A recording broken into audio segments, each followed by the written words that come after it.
technically not the final dodo of the year because he will have to close out the stream as well. And who knows what we'll do. But also not completely wrong. Hello everyone. Welcome to the stream. Excuse me. Hello people. How y'all doing? I am very full. It's not even that I ate too much food, it's that I still have gas. I get the feeling that at some point during this stream I am going to need to leave and take a dump. Most likely. Just as a preface, that is probably going to happen at some point. If it doesn't happen, I will be very surprised.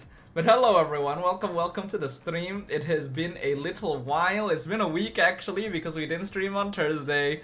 Because I was sick on Thursday. I don't think I'm 100% yet, but I'm close enough, I think. I was actually having some concerns about whether or not I would be able to stream today as well. Because when I woke up, my throat was a little bit dry. But it seems to be okay now. And therefore, here we are. But yeah. Apologies for not having stream on Thursday.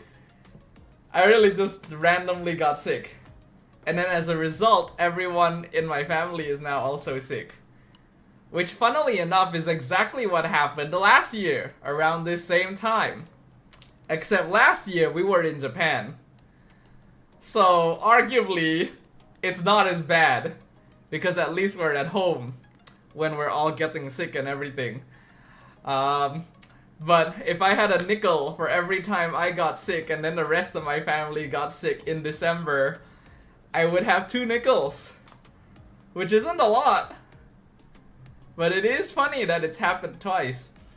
But yeah, hello everyone. Welcome to the stream. Hello to Kuruel, to Lilo, to Darren, to Gin, to Fiji. Hello everyone. Welcome. Yeah, it's been a little bit since the last stream. Once again, apologies. But yeah, I was unwell. So, all good. Anyways, welcome to potentially the last stream of the year. Now, you may notice that I didn't label the stream as last stream of the year. I labeled it as last Mlbb stream of the year. Right? Because I am currently still contemplating about the idea of streaming tomorrow. Right? And Darren has already said stream tomorrow as well. Yeah, I am contemplating the idea. I'll tell you right now. I have been thinking about it. It all comes down to whether or not we have any plans. Which right now it doesn't seem like the fam has any plans. Right, so if that remains the same, then we can stream tomorrow as well. And it'll also depend on whether or not I am still in good health. Right?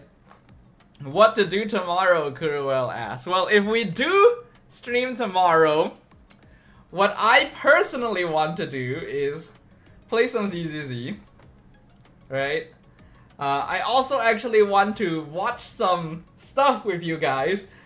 Because ZZZ released a lot of videos for like new characters that I haven't actually watched.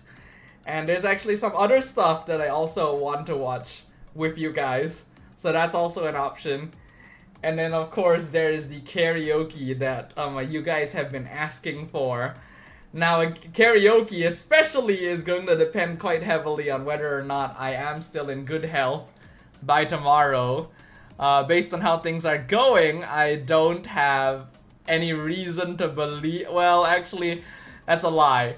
If I had no reason to believe that I would be unwell, then I would not express the doubt in the first place. But considering everyone else in this household is unwell right now, there is no guarantee that I will not have a relapse. So we're praying and hoping that there will be no case of that when tomorrow comes, and then we will be able to stream okay, just how it is, right? ZZZ, cause Pink Mlbb is goated. We already knew it was goated. Why the rebirth getting asked? This man really wants to know. I'll tell you, it's not anything particularly notable. It's just some we'll talk about it. We'll get to that. We will get to that. Darren wants to sing bad. You guys are aware that when I do karaoke streams, I don't pull people in for it, right? Except in like rare occasions, like with Rochelle back in the day. But you guys know that when I do karaoke, it's just me, right? Like regardless of what happens, there is no option for you guys to come on and sing karaoke. That's not how this works. I don't do that. So if you want to do your own karaoke, I think you should do your own karaoke and not ask me to do a stream so that you can karaoke, you know? That's not how things work around here. Yeah, okay. Anything happened since last Tuesday to let you guys know about? I don't think so. I feel like it has been fairly uneventful. The only things that have happened have been ZZZ and FF14. I have been playing FF14 again, in case you guys are not aware. I have started playing FF14 again. I think I did tell you guys the last time I was live. I resubbed, so I've been playing FF14. I've been playing Zenless. Just the usual stuff. Oh, my tummy is so bloated right now. Just rent a random karaoke machine in PH. I don't think Darren is in PH though. Darren is here. Technically it's in front of a screen, so it's not in front of people. Technically yes, but figuratively no. I think you guys are all aware of that. Yeah, I don't think much has happened actually since the last time we were live, even though it's been a week. I played ZZZ, I played FF14. Have I done anything? Other than getting sick, of course? I don't think so. Actually, I don't feel like there's much to let you guys know about. Obviously, I just posted my year in review post earlier, like literally right before this. Let me tell you guys, man, those posts take a while. You know, those posts take a while to make. I really forget how long those posts take to make because, you know, I only make one a year. I have to put in all the photos and everything, and then I have to write the whole thing and everything. And then, yeah. But besides that, yeah, not too much. ZZ was a bit too nice today. Early pity for Shunguang and... Oh, you got early pity on her and her engine? Damn. That's quite lucky of you. Hoping that my pulls go well, and hoping that this patch will give enough pulls for me to roll a little bit more. Because it seems that there is still more things that I want to pull for. I find myself in a situation where there's a lot of game stuff that I want to spend money on, but then I'm unemployed, you know? And that is the question. But I did also almost burn down the house because I forgot I was cooking, Lilo says. I guess that balances out, huh? Thank you for the hydration there, and though I'm not too sure if my stomach wants to take in anything more right now.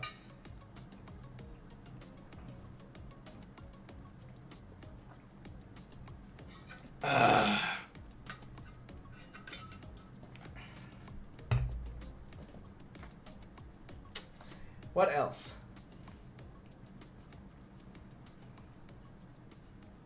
Make it burn. You know I would be dead, right? There would be no stream left if the dodo explodes. My energy level is a little bit low because I am very full and I'm still not 100% from being sick. But you know, it was a lot worse before. So I'd consider it still a plus point. Now let me think a little bit. So there are things I want to chat with you guys about, but I'm wondering if it would be better to do it today or tomorrow. If I do stream tomorrow. technically speaking, since there's no guarantee of a stream tomorrow, I should do it today. But it does feel like the type of thing you want to talk about for the last stream of the year. But then again, if I do stream ZZZ tomorrow, then it's unlikely that I'll be able to talk about it too much because I'll probably be going through the story and everything. I would also be affected since I'm in his walls, yes.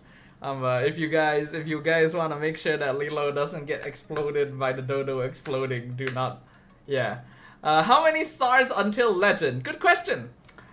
I don't remember, but I have not played rank since last stream.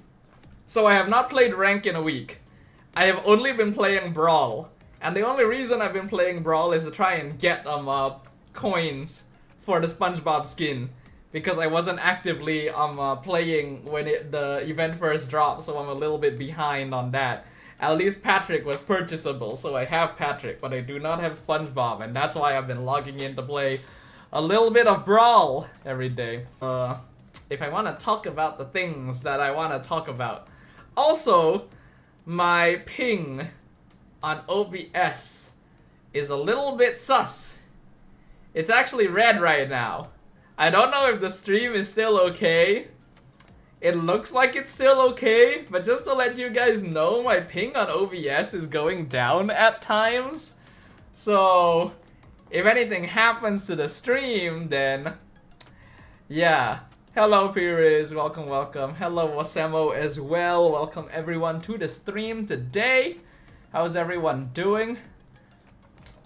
Am I looking at my Twitch numbers correctly? Hold on. Okay, no, like my Twitch numbers are a bit funny on the dashboard. I had to really quickly open up my Twitch on the side because for some reason my Twitch my Twitch dashboard showed 15 viewers for a moment, and I was like, huh? That's kind of unusual. Oh wait, Gin also saw 15. I guess it was for but why would it go down to Hull? Why would it double for a moment? It's still 15? I see it as 7 now though.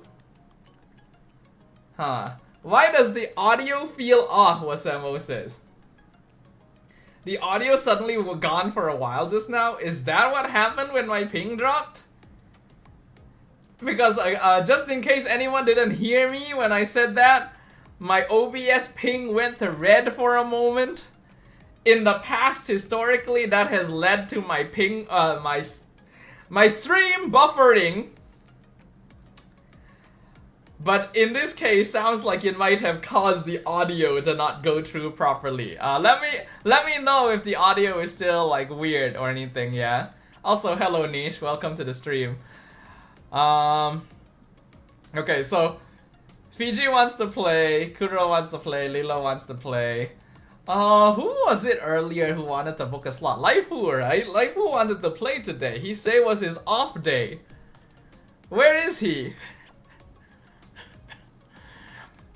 That was Laifu, right? I'm remembering that correctly, right? It was Laifu who said, like, it's my off day, I can join earlier and play some games. That was him, right? I'm remembering that correctly, right?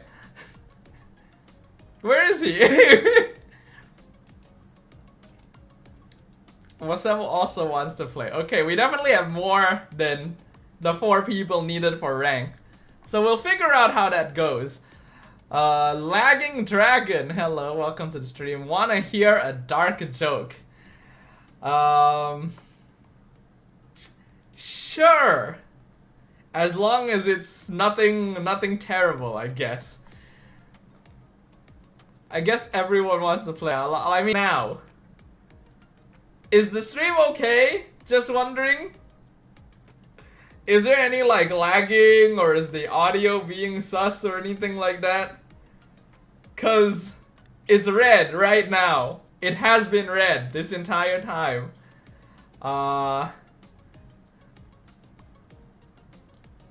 So it is lagging. It sounds like, which is not a good sign. Kuro was buffering as well. Yeah, okay, so... Yeah, that's not a good sign. That's not a good sign right there. In case I wasn't coming through clearly, which it does seem to be the case. Hold on. It may be a straight up Wi-Fi issue. Hold on.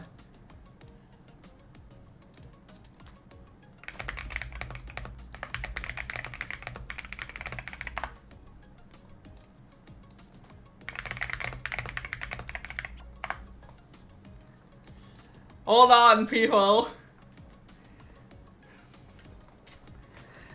Okay, I think we're back on green once again. Hello, hello. Can y'all see me? I think y'all can see me. Okay. So yeah. So it went down to red again for a moment. But I actually, when it was red a moment ago, I looked at my router and it was also blinking red. So it may just straight up be a internet issue right there, because it wasn't just my OBS. My router was also blinking red for a moment. So yeah, hopefully that is not a consistent issue throughout the night. Hopefully that's just, you know, little bit of starting stream jitters right there. Hopefully that does not persist moving forward. It's been green so far for now, so I'm hoping that it remains that way. Oh, I guess one thing that did happen, during this past week was that my family had a Christmas party, and then we had a Christmas lunch gathering last Saturday? Sunday. Wait, which day was it? Last weekend. Right, that's why that's the picture that you guys saw on my Instagram that I posted, the Christmas lunch that I had with my fam. And we also did a Christmas Secret Santa gift exchange sort of thing.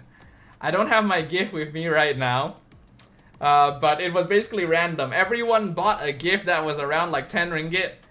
We put them all in a pile, labeled them with numbers, and then we pulled numbers out of a box, so it was gacha. I thought Thursday? No, Thursday was when I was sick. So yeah, I don't have my gift with me right now, but basically I got a cup. I got a mug actually. I got an M&M cup, which was kind of interesting. But while I was in the process of buying my Secret Santa gift, the one that I wanted to give to other people, I actually bought an extra small little thing for myself because I thought it was very cute. So this is not related to, this is not my Secret Santa gift. This is just something that I bought for myself while I was buying my Secret Santa gift because I liked it. And I figured I could just show you guys because it's sitting right here in front of me.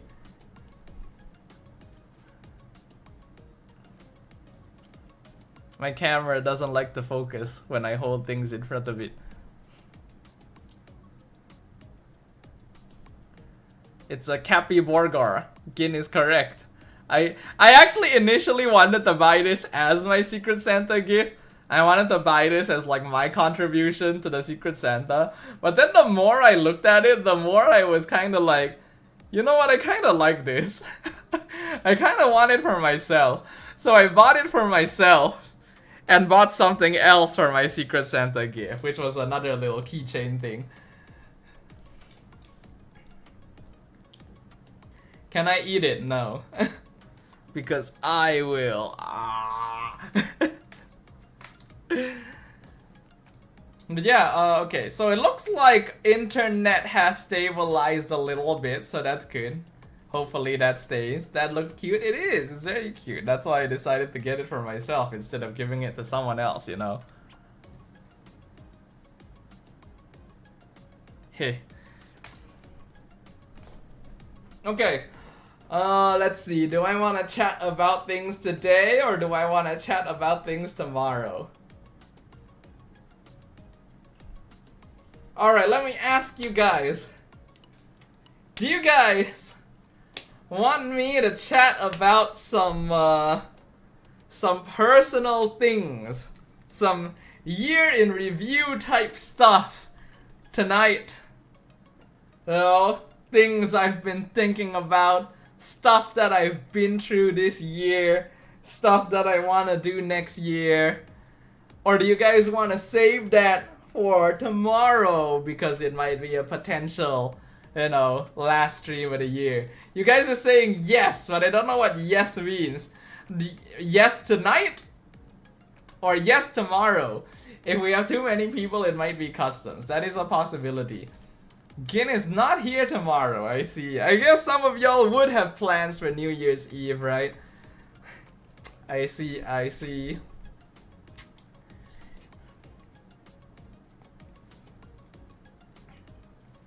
So we wanna do the chatteroni today. It might end up delaying our games a little bit. Though I'm pretty sure you guys would be aware of that. Lilo is hosting something tomorrow, really? As in like what, MCing or like hosting a party? Hosting can mean very different things.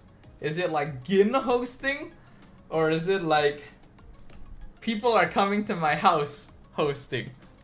I'm a shut-in and a loner, I don't have plans for New Year's. That's a very sad thing to say, Furious, but I'm also the same, so... Just rank at 10 p.m. You know that 5 minutes is not gonna be enough for me to talk about the things I want to talk about, right? That's why I'm asking. If it was so quick, I wouldn't ask. I would just say, If it was something that could be discussed in 5 minutes, I would just say it. Inviting people in the neighborhood. Ah, some kind of open house thing? I see, I see. Okay, okay. Do it. We can be live until 2 a.m. Guys, I do still want to rest, New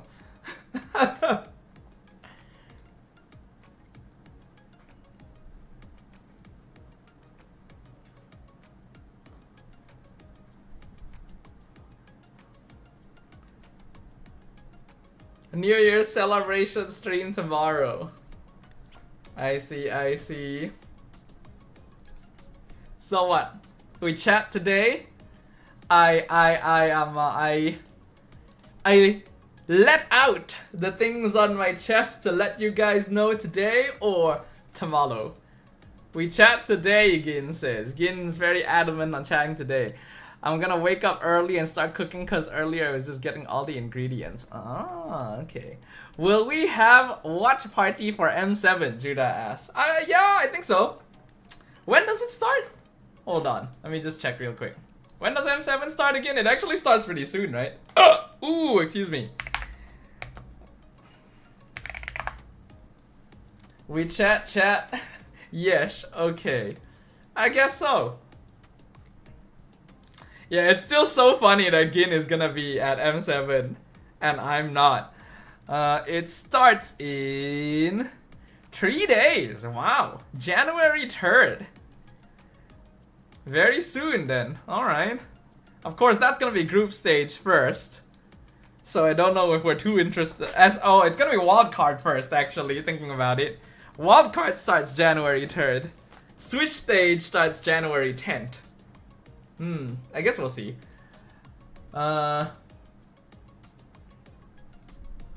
Wait, you're not gonna cast? No, I'm not, Wasebo. It's a sad case, but kind of expected, sadly. If I was going to be casting M7, I would have already told you guys a long time ago, because obviously they will book us much earlier in advance. I think it's gonna be the same couple of peeps again from Malaysia. It's probably gonna be Gideon LaFell Rose again from Malaysia, because it's always gonna be the same peeps, like the rest of us just don't really have any slot, unless we're able to somehow show that we are more valuable, Oh, hello, hello, Tom. Welcome, welcome once again. It's been a while, sir, since the garlic phone stream. Welcome back. Dodo cast with Mirko when? I don't know. I wish I could tell you. You know, I would love to cast internationally again. I was hoping that they'd pull me in for M7 after I got a little bit shafted in M6. But I guess it's back to the usual. Cry. You're gonna appear in the fairy ads in Indonesia. Yeah, congrats, sir. You're getting more screen time than me. My mod getting more screen time than me. Dodo gonna cast international tourneys after GTA 6. That's such a sad thing to hear. But okay, let me be real with you guys here. Alright, since you guys are saying we chat tonight, let us chat a little bit tonight. Yeah? About this year as a whole. And about what comes next, right? Because as you guys are aware, I have been unemployed this entire year. And I know that some people will probably say like, oh, it's not that you're unemployed, you're working freelance. Which is true, I'm working freelance. I'm not technically just like, doing nothing. But I do have certain standards that I'm sure you guys are aware of. If they interview me, I'm gonna shout my dodo out. Please do! Honestly, please do. If you get a chance to be behind the camera, please. But yeah, so this was my first full year of doing freelance shoutcasting. I wasn't even expecting it to be the full year. You guys probably remember that around the halfway point of the year, I was already thinking about like, ooh, should I find a job or something? And I've been thinking about that the entire time until now. So I spent like a year not doing anything really. Started thinking, okay, maybe I should find a job. And then spent 6 months thinking of doing that.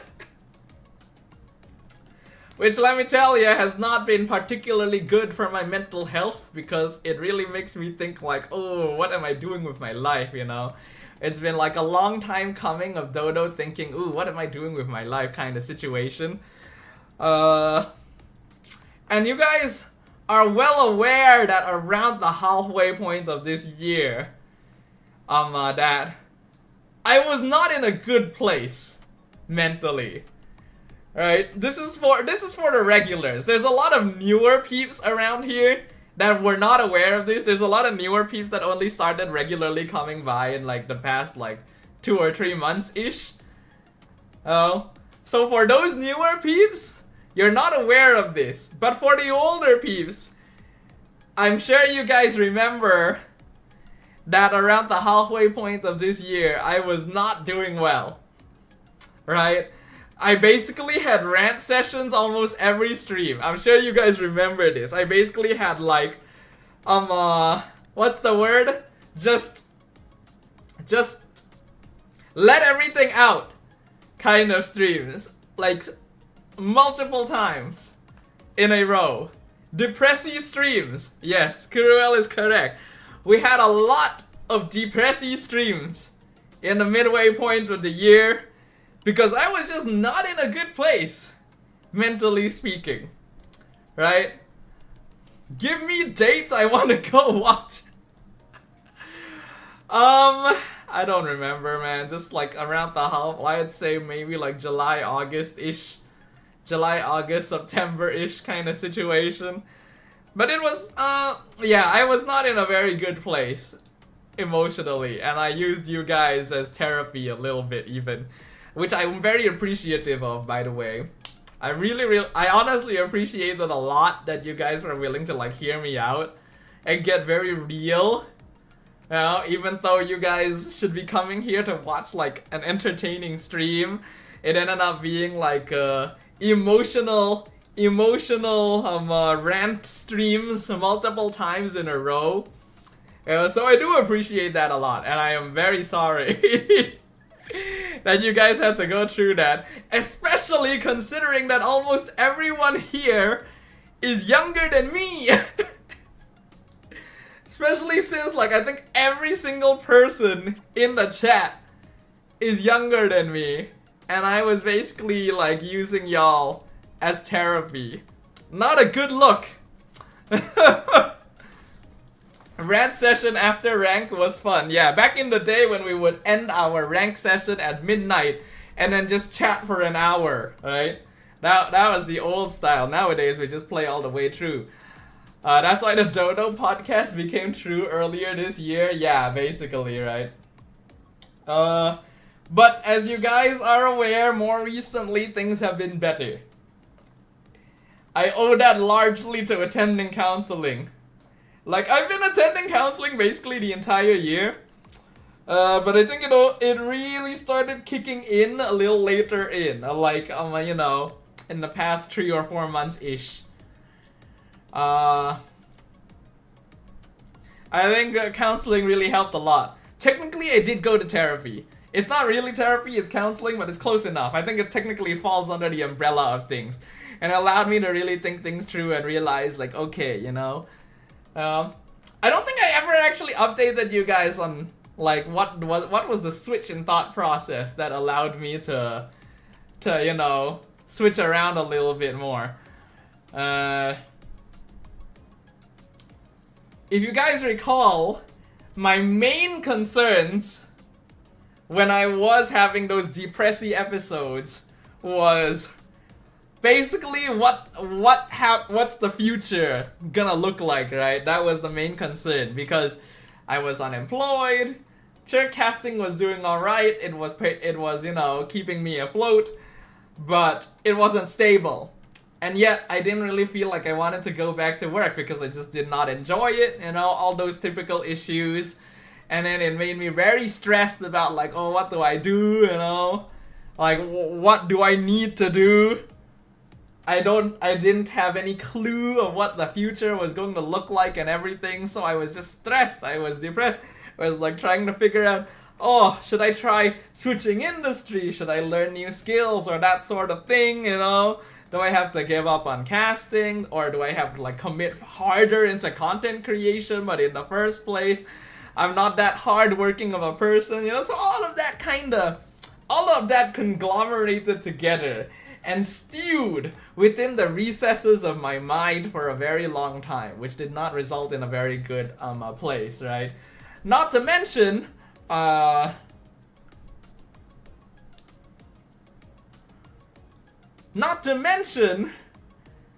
that I think this was around the time where I kind of lost contact with Rochelle as well, which I have to admit I was definitely still leaning on a little bit emotionally. So if she ever sees this, apologies to her. I hope she's doing well now. But yeah, basically, I felt like I didn't have much of a support system going on. Right? I had friends, but I never felt very close to them. That was also a thing, by the way. My counseling also came down to that point. It wasn't just my career stuff. It was my issues with, like, relationships. Not just with partners, but with friends and family and everything, right?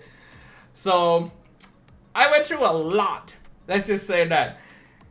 I didn't know if counseling would help me before I started going to it, but I can say now that it did. It definitely did. And it basically was a reversal in thought process. She is doing well, you can confirm. Oh, have you run into her at some point? That's good to know, because I've heard nothing from her, and it did make me worried for a while about, like, is she okay? But yeah, if you're saying so, then I'll take your word for it. But part of what I was concerned about when it came to career-wise, it was because of, like a timer. I think I brought this up to you guys. I was concerned that there was a timer on my career. Alright, basically that I probably need to go back into coding at some point, because if I haven't figured something out at a certain point and I want to use it as a fallback, then my skills will no longer be relevant. That was my biggest worry. because I was basically thinking if I take too long to use my programming degree as a safety net, then it will no longer act as a safety net. The first thing that changed the way I looked at that is basically, technically speaking, no matter how long I've been away from the job, as long as I can prove that I am able to do it, that path is never truly closed. That was the first twist in thought process for me. Where it's like, yes, I will probably be less desirable the longer I spend away from like corporate, like programming and tech and that stuff. And technically speaking, I could be gone for 10 years. And if I come back and I have a bunch of accolades and a strong portfolio and everything, I could still actually, get hired. There's probably a lot of people who have never had a tech background who have been hired. So I instantly had that switch in perspective where it's like, yeah, it would probably be good to go back sooner, but even if I don't, it's not like I'm screwed. Right? That was like my first big like pivot point. If I ever did want to go back into programming, then there's plenty of like online resources that I can use to get myself back up to speed. So that was like an instant shift where it's like, okay, actually the timer may not be as pervasive as I thought it was. Because it was constantly dinging on the back of my head where it's like, ooh, you have to do something. You gotta do something soon, otherwise you're gonna be screwed for the rest of your life. But that's not actually true. That's just not really true. Right? There is always an option. So that was a big kind of shift in my perspective. Hello Nut, welcome, Merry New Year. Merry New Year is such a weird way of saying it, but I see what you're trying to do. Merry New Year to you as well, Nut. I'm currently having a sharing session, right? Before we jump into our games for the night, we're actually having a bit of a sharing session about things that have happened this year. Alright, so basically for the past few months I have been able to be more chill because I've realized that, okay, when I am ready to do this, the option is there as long as I'm willing to put in like the work necessary. Now, whether or not I'm willing to put in the work necessary is another topic of conversation, unfortunately. But besides that as well, I've also kind of changed the way I looked at things, I will say. I have changed the way I looked at things. I realized that before this, I had issues when it came to like relationships with people. Because I was personally overthinking it. Like, yes, I am an introvert, but I was not really doing myself any favors by keeping myself like shut. I basically shut myself to the world. And that's just kind of like my style. There's a lot of things that I realized basically. So I realized like, okay, wait, I'm not really doing myself any favors. People can't care about me because I'm not really giving them any reason to care about me. But then that created a new question, right? But at the same time, I'm the type of person that does kind of keep to myself somewhat, right? Also, hello Amir, you reached legend? Congrats, good stuff. Hopefully I can reach legend tonight. But yeah, that created another question of like, how much should I change myself for other people, right? Because yes, there is the topic of self-improvement, but there's also the topic of staying true to who you are. I'm not going to suddenly turn around, do a 180 and start becoming extroverted, right? That's obviously not going to happen.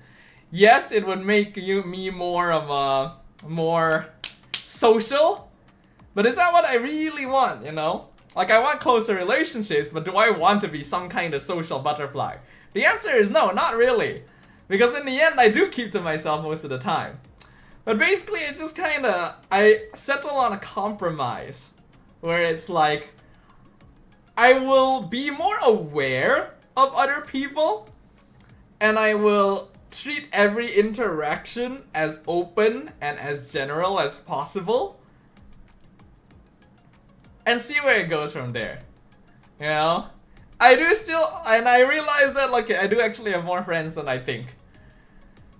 But there's a whole other can of worms and everything going on there as well.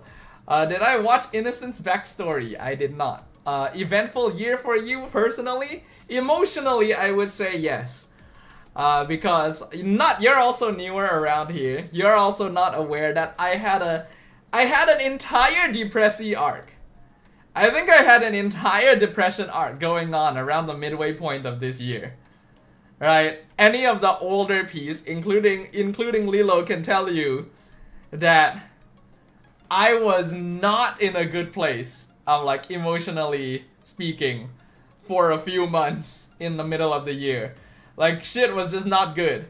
I was straight up having therapy style rants to chat on stream.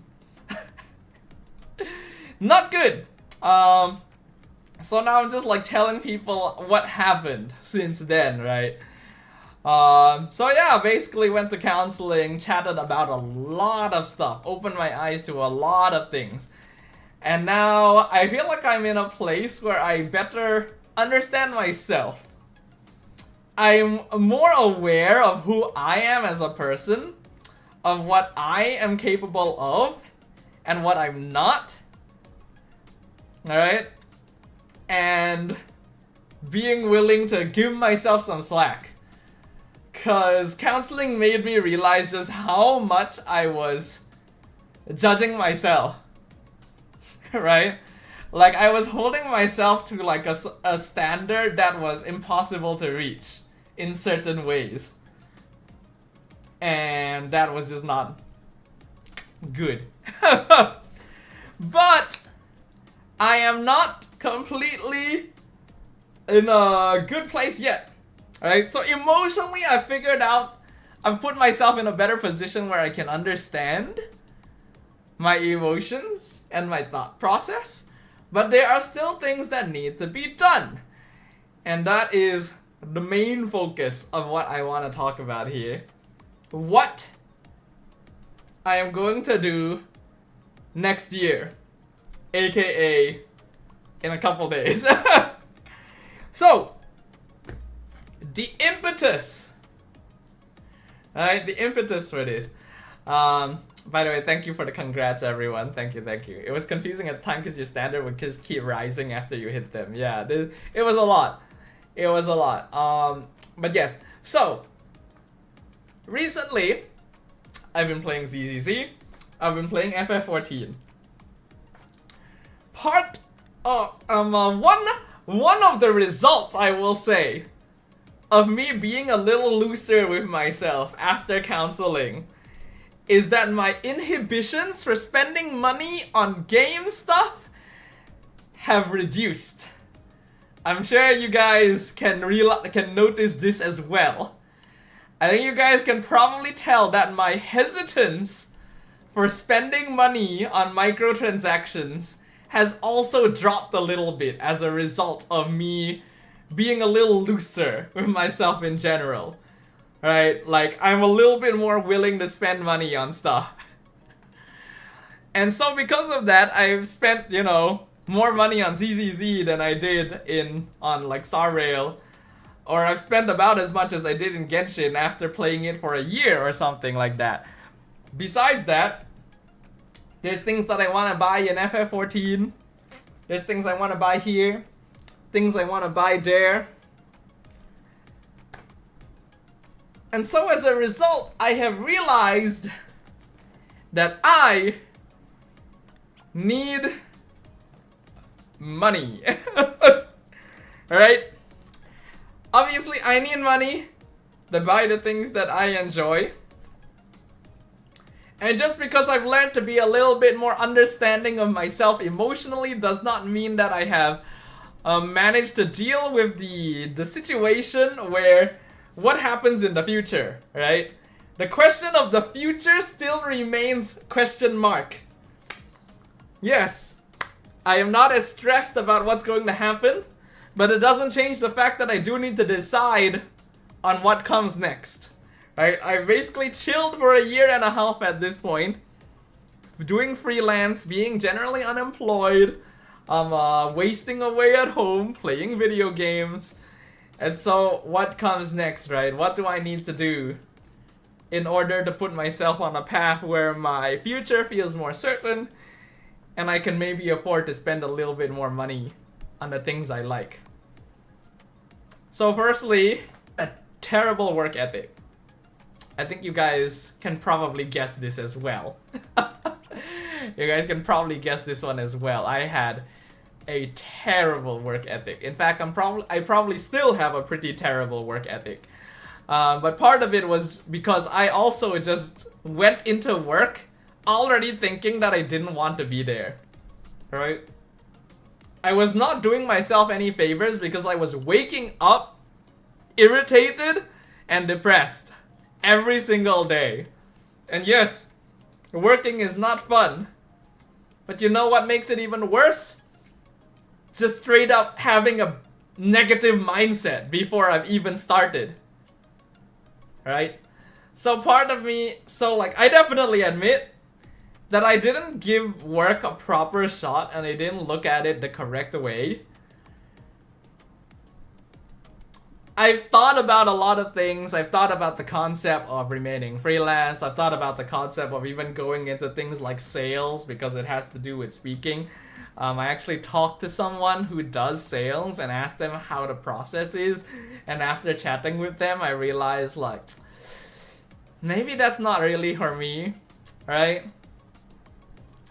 Maybe the simplest way actually is just regular employment, you know? Go into work every day, come home, don't think about work until you go back into the office. You know? Can't help but think as well that having a little bit more, like, if I had just a little bit more income combined with like my casting and everything, I'd probably be able to afford a lot of stuff. But yeah, I don't know how long it'll take for me to like get back into the groove of that. Not to mention that my skills have definitely deteriorated in the year and a half that I haven't been coding, right?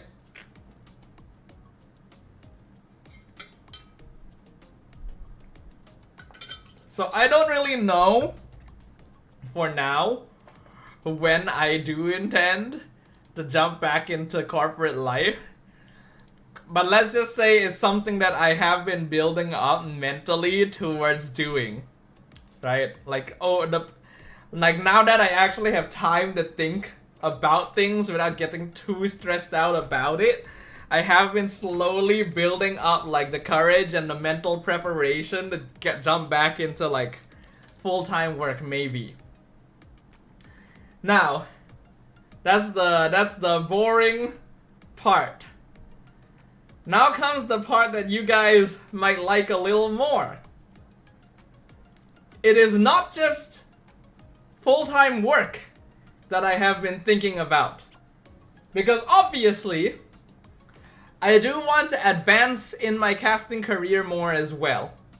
Right? And you guys know that this is a process that I have been working on for the past years, right? Just kind of thinking, what do I need to do to like advance my casting career? Pick up more titles? Yeah, I've explored it, but nothing has really paid off too much, unfortunately. Genshin is gone, which makes me very, very sad, by the way, because Genshin was so good to me. Mlbb is still gonna remain constant, of course.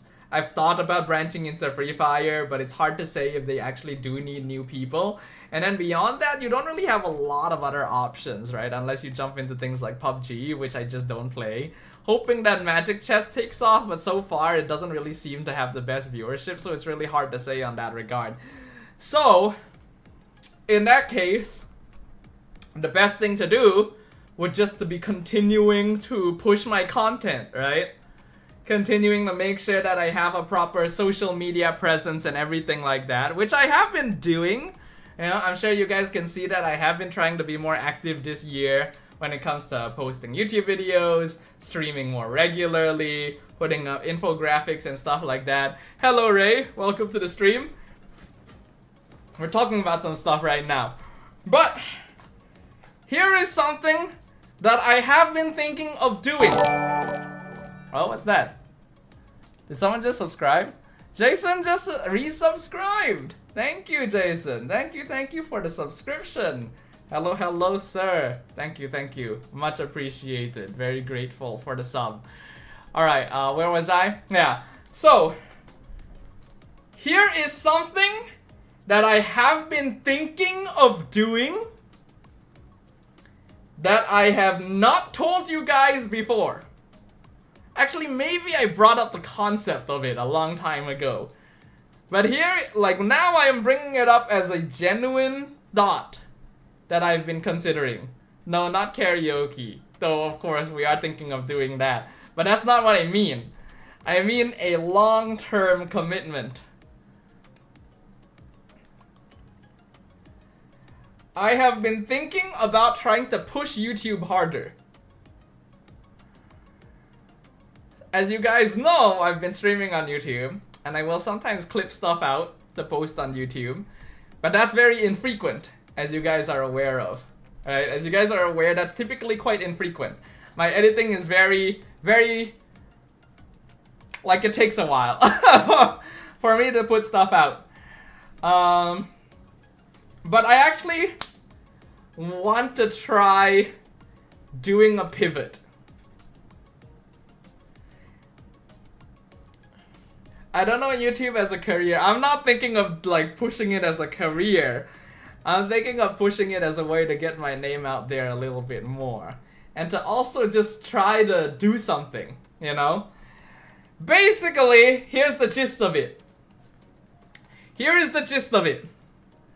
I have been thinking of starting a new channel that will be purely focused on Mlbb type guides. Basically, like, exclusively new channel purely to do Mlbb type like guides, analytical type content. Basically, the idea is a channel that teaches people how to get better at Mlbb. Now, I've been thinking of this and I haven't been doing this because this is a lot of work. YouTube is a lot of work. How hard would I be willing to put in that effort, right? Again, is correct. You would need to record a lot of stuff and you would need to do a lot of things. But here's my concept right now. I'm sure some of you guys will ask me, why not just continue using this channel, right? Because I do kind of have some subscribers on this channel already. The reason is because I do want to do it like properly, right? This channel is a little bit muddied when it comes to variety. If I were to do it, I would want to do a channel that's just like straight up more focused, right? So that's why I would be thinking of making a new one rather than continuing off of this one. I also want this channel to still exist because if I do variety content, then I can put it here. This would be a more personal channel. The other one would be the focused like Mlbb channel, right? And I would probably still stream to this channel and not stream on that one if I do it, right? Judah asks, like Elgin? Not quite. Not quite, actually. So I'm well aware that doing this sort of thing is a very, very big time investment. But there are ideas that I have. You guys have known for a long time that I've wanted to try making like proper guides. I do still want to do that, actually. I do still want to try doing that. But that's not going to be the more common sort of thing. Maybe being more popular before thinking about this is better. The concept of this is to try and use it as a way to be more popular, actually. I want to try and put in a more focused approach. Because admittedly, the way that I've been doing this up until now has been very casual, right? This has been a very casual sort of like content creation process. I just kind of post whatever I feel like posting whenever I feel like doing it. And if people like that, then they can come and find me, which is like what you guys have done so far. But that doesn't actually help grow very fast. I'm sure you guys know this as internet dwellers, you know. As fellow internet dwellers, I'm sure you're aware. Doing this sort of very variety style content and only really like clipping parts out of streams to post on YouTube is not a very quick way to grow. And it kind of separates your content, right? So people who might come here just for Mlbb might get turned away by me playing gacha. People that might come here for gacha won't come for Mlbb, right? And if I play any other sort of game, then they won't enjoy it, right? And I do like some analytical Mlbb stuff, like when I do patch reviews, or, you know, like sometimes I'll do patch reviews, sometimes I'll do hero spotlight reactions, sometimes I'll do random stuff like the all tanks, you know. It's not very focused. People might like a certain thing, like maybe people like the all tanks focus, but they don't really care about the rest of the analytical stuff. Or people who like the analytical stuff and want to see more of it, but don't actually get it because I'm just kind of splitting my time up doing all sorts of random ass shit. Doesn't really help a lot. So, like, the advice that people always give when it comes down to starting as a new YouTuber is straight up, pick a niche and stick to it. Because then people who want that niche will come to your channel. And after thinking it through, I realized that the one that I would probably be best at doing is slightly more analytical style guide content for Mlbb. I have considered doing a more gacha focus, you know, but I wouldn't be able to do gacha guides. I'm just purely a player. The thing that I know the best, the thing that I know the most is Mlbb. Right? So if I were to do this, it would be an Mlbb style guide channel. Now, Judah asked earlier, is it like Elgin? No. Because I am not good at keeping up with new stuff, right? Peeps like Elgin are very good at keeping up with new stuff because he's always on the advanced server, he's making videos about new patches and everything like that. It would not be that kind of approach. So from time to time, like, okay, so here's my conceptual idea, right? This is what I've basically been thinking of when it comes down to like this idea of a new channel is, from time to time, I'll do like proper guide videos where it's like, I don't know, ultimate guide to Ruby or whatever. I think one thing that we'll notice is that when you look up hero guides on YouTube, there's quite a lot of them, right? There's actually quite a lot of hero guides on YouTube. But from what I've personally noticed, and I actually would like to get you guys' input on this because I don't watch actually a lot of YouTubers when it comes to Mlbb, so I would like you guys' input about this. But from what I have seen when it comes to guide videos, they generally are the same between different YouTubers, right? They'll say like, okay, these are the item builds for the hero, this is like the skill rotation you're supposed to do. That's kind of it, right? They'll tell you like, okay, this hero has these 3 skills. These are the item builds that you should build them as. This is how you should play them. You know, skill rotations and stuff. That's about it. Most of the time, hero guides do that. I've been thinking like, I feel like every time I watch these sort of guides, I always think like, I feel like there could be more information. Alright? For me, whenever it comes to analysis, my focus is actually on drafting. So if I were to do guides, I would actually want to do like a bit more focus on like when should you pick this hero? When you should not pick this hero. And rather than just showing the item builds on screen for like 5 seconds, actually explain why items are purchased and stuff like that. You know, I feel like a lot of hero guides on YouTube just don't explain different situations. Like, they tell you a very basic idea of like, here's how you should build this hero, here's how you should play this hero. But I don't think any guide tells you how you should play this hero if you're losing, right? There's no guide that tells you like, hey, what if you're in a bad lane with this hero? There's no guide that tells you when should you pick this hero and when you should not. That kind of information is very sorely lacking from what I can realize. Judah asked, how about on your new channel, guide DJ Wise Ocean White to win an MLBB competition? That's a bit tough. Coaching is a very different sort of case. Yeah, you can go deeper into like itemization and like different situations and stuff. Like a proper ultimate guide. Now, one flaw of this approach is that I can only really do that for some heroes. God knows I would not be able to do that for most assassins. Because I just straight up don't know them well enough. But that's why that would be a sparser content, right? Maybe I'd come out with like one ultimate guide video every 2 weeks, every 3 weeks, every month, you know, because that would be like actually quite deep content, right? So then what would be the regular content? What is content that doesn't require too much editing that I can put out very frequently, like every couple of days? What most MLBB YouTubers do is they just post games, right? Most MLBB YouTubers, like Betoski for example, because he's the only one that I used to watch, they just basically post their gameplay. You know, they talk over it a little bit, you know, to provide entertainment value. And then they'll be able to post one video every day because they just literally post a video of their game. My concept would be the same thing, but actually explain. Crazy idea, I know. Basically, the frequent content would be to actually post videos of games that I have played,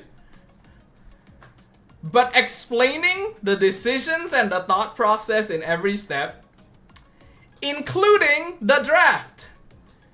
I don't think any MLBB YouTubers explain their drafting, right? They always just like, this is a video about Fanny, and then they just jump straight into the game from level 1, you know?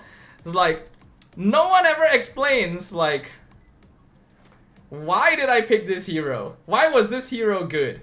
Why was this hero bad? You know, all these sort of things. Is this Mirko inspired? A little bit. I think it's inspired here and there, but also just kind of like thoughts that I've thought about. You can also make it short form content. Yeah, it's a possibility. I've always been very bad about thinking about which part of my long form videos can be turned into short form content. So that's always been something that I had issues with. Also, Judah mentioned earlier, how about a viewer sends you a clip and you analyze it? That is also something I've thought of, I will say. Like, genuinely, that is something I've thought of as well.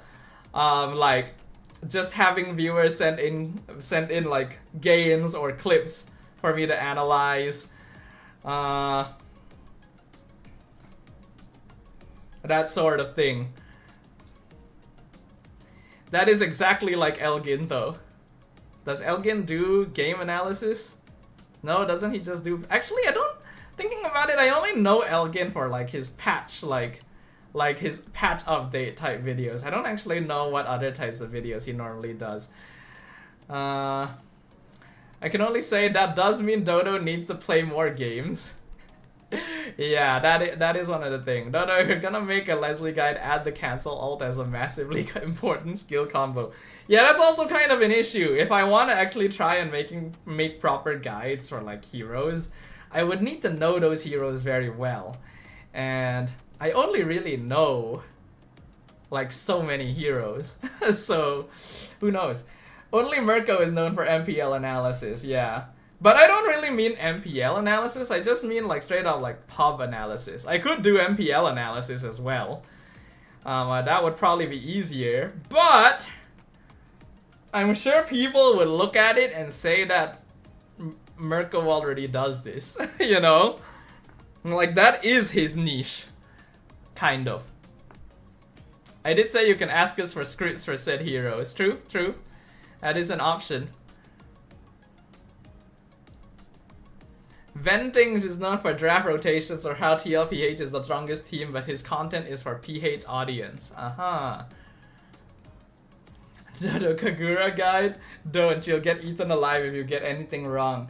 Yeah, I can play Kagura fairly well, but I don't know any of her advanced combos, which is kind of an issue.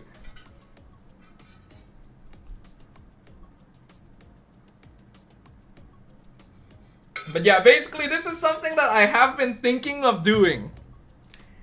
Now, the editing is not going to be particularly good because obviously I am not that good at editing and I don't want to spend that long in editing as well. I don't know how well this sort of idea would actually work. Right? Like, I don't know how well this idea would work because it would be a lot of time investment if I actually want to commit to doing it quite, you know, legitly. But it's something that I've thought of doing before. Now there is a possibility that I try to do a guide video once, realize like, okay, this is way more difficult than I thought it was, and then I just give up on the idea entirely. But part of the things that I've talked about with friends and with like counseling and stuff is just the idea of like, I should just try to do things, you know? Like, I should just try to do things. I keep like finding myself in these positions where it's like, I keep thinking about how difficult something is going to be and then not doing it. That I should just try, right? Yeah, maybe I won't like it, maybe I'll give up, but at least I'll actually know, you know? At least at that point I'll realize like, okay, this didn't work. I can give up on the idea now. Rather than just constantly thinking in the back of my head like, what if I do this? You know? You know? I have no idea how hard I could work to actually do this sort of thing because I'm already very lazy, as you guys know. Not to mention that if I do actually end up going back to working full-time, then the likelihood of doing it goes down even more. So, but it is something I've thought about. Something that I've thought like, I should try doing this. You know? It's not just those type of videos as well. Like sometimes I can do videos where it's like what are the best heroes to rank with. I know that Betoski has done those. That is a fairly common video. But you know, I usually don't agree with those videos when YouTubers do it. Anyone who watches a lot of Wolfie, you know, Wolfie VGC from Pokemon as well, knows that there's a lot of interesting things that you can do. You know, you can do best hero in each role. You can do worst hero in each role. I know that no one has done that. I don't think I've seen anyone do that. But of course, I'm not a frequent visitor of the Mlbb YouTube sphere, so maybe someone has done that and I just don't know. And I know you guys are going to expect me to put Estes for support, but I don't actually think I would put Estes in support. Surprisingly enough, I think it would. I think it would be Rafaela. I literally finished his video yesterday about Zoroark, right? Now, of course, I can't match the quality. Honestly, I don't know how Wolfie does his videos. Dude puts out like 2-hour-long videos every week. Dude is crazy. I know he has a team of editors and that's why his editing is so good, but he has to write the scripts and do the recording and everything as well. It's like crazy. I don't know how he does that shit. But yeah, you know, there's ideas.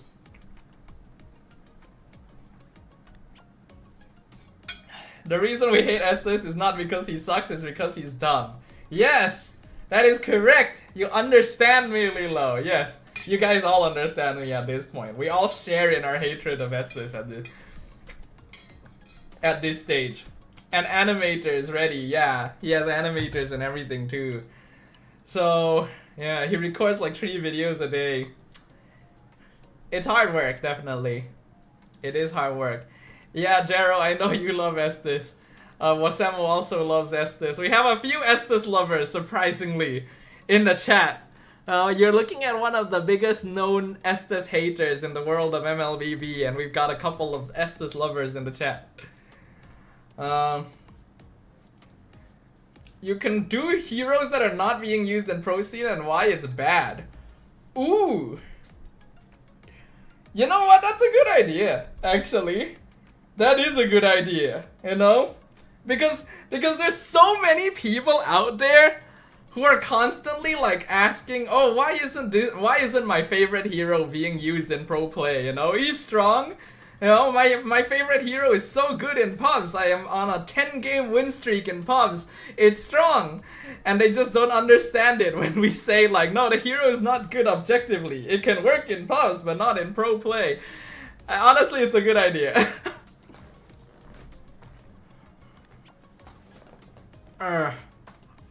Check out Checkmate on TikTok. He's a Mincitar main, mainly does guides for Mincy and his lane opponents in game. Ooh.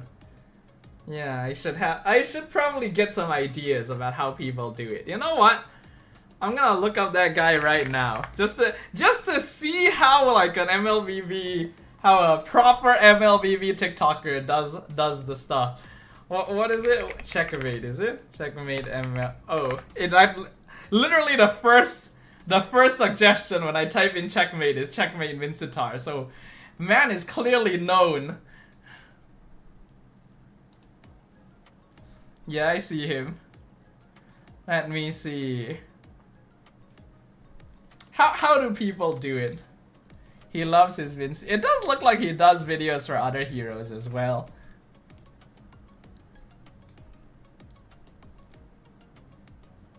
Okay, how to lane Xborg versus Vinci. I'll bring this up on screen so that you guys aren't just listening to me watch something. Let's just have a quick look about how people do it. Probably the most requested guy. Oh, he uses AI voiceover as well. X4. This is probably the most requested guy. First tip is to let him come to you instead of trying to close the distance yourself.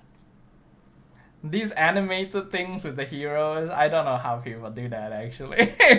But I don't think that's too important. And remember this, Mincithar's second skill has a slightly longer range compared to Xborg's first skill. So tip number 2 is to duel during level 1 and focus on shredding his Furaga armor. Because once that armor is gone, Xborg will hesitate to come near you. This gives you the chance to deny the EXP cart. And as you can see, he's forced to stay under his tower at this point. Then you can pressure him near his tower using the range of your skill too. However, I don't recommend going too deep, especially if you don't know where his teammates are. Instead, freeze the lane and pull the minions closer to your tower so farming is safer for you and making it much harder for him. Now, if he tries to get close, you can step up and poke him as well. But again, it is a pretty simple concept. Like, he basically just takes a clip from a game where he is playing that matchup. Doesn't really add any extra editing, just like subtitles.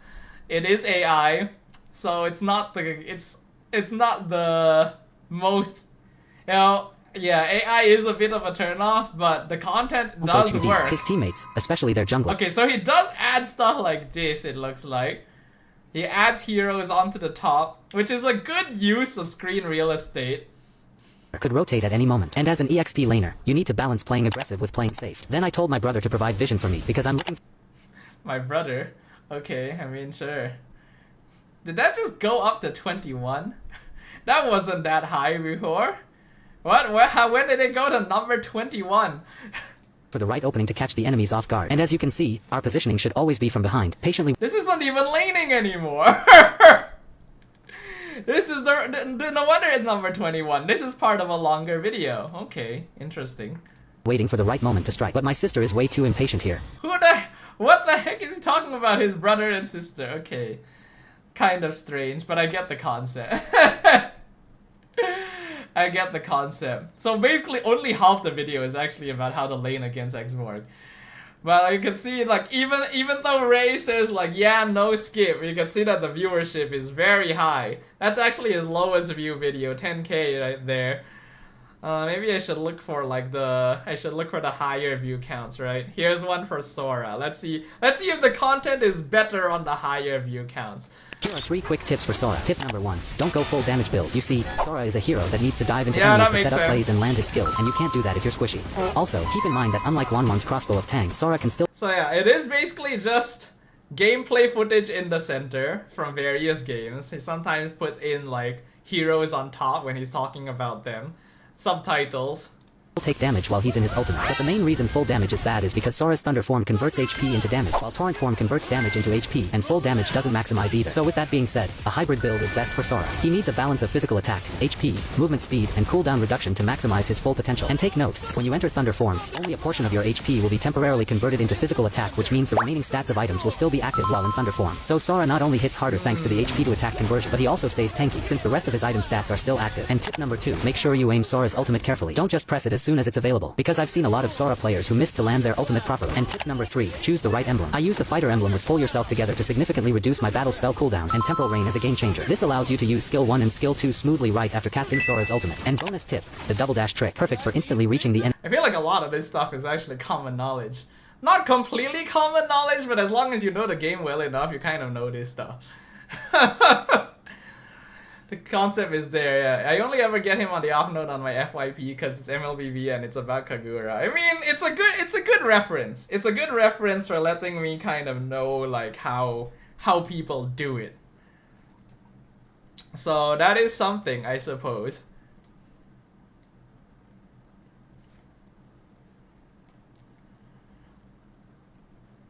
But he does seem to like Mincetar, that's for sure.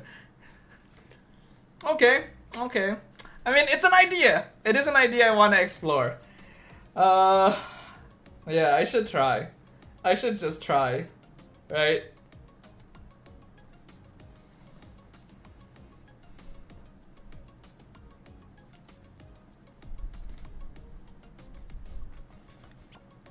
Most MLBB guides use AI, so bleh on that note. Well, the unfortunate thing about MLBB is that compared to the other games, we are considered the more, you know, the easier, more brainless MOBA compared to most other MOBAs. So as a result, our content is a little bit more simple, let's just say. Thank you for the hydration, by the way, Pires. Water is good.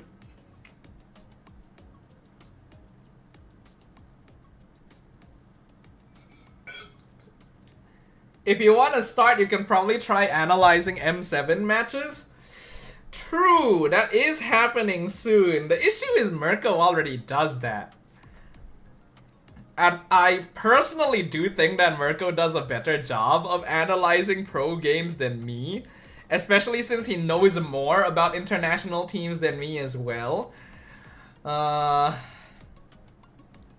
But it is a possibility. Does Mirko usually put subtitles on his videos? Actually thinking about it. I don't think he does, right? Or does he? Hold on, let me go look at Mirko. I haven't watched Mirko recently. I should go have a look at him real quick.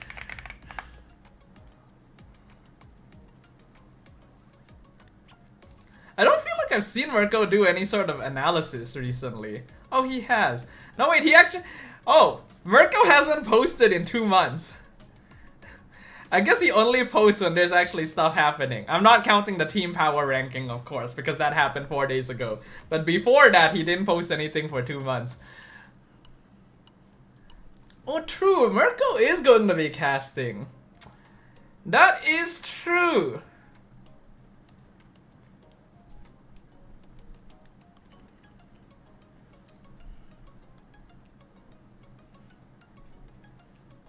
Mirko only analyzes the most requested matches. Well, I don't think I'd be able to analyze every match. I don't think even if I tried my hardest, I would be able to analyze every game in M7. I'll be honest with y'all. He usually does for MPLPH like 1 or 2 games a week. Yeah, I think I remember that. Okay, there is one thing that Mirko does that I am wondering, like... There's one thing he does that I don't know how. It's like when he writes on the video. Right? Like when he writes on the screen, when he draws on the screen. Does anyone know how he does that? I don't know how he does that. It's probably some kind of program. But I've always wondered how people do that, because I've seen people do that and I don't know how. It's called Epic Pen. It's free. Alright, hold on. Epic Pen. Drawing and writing tools.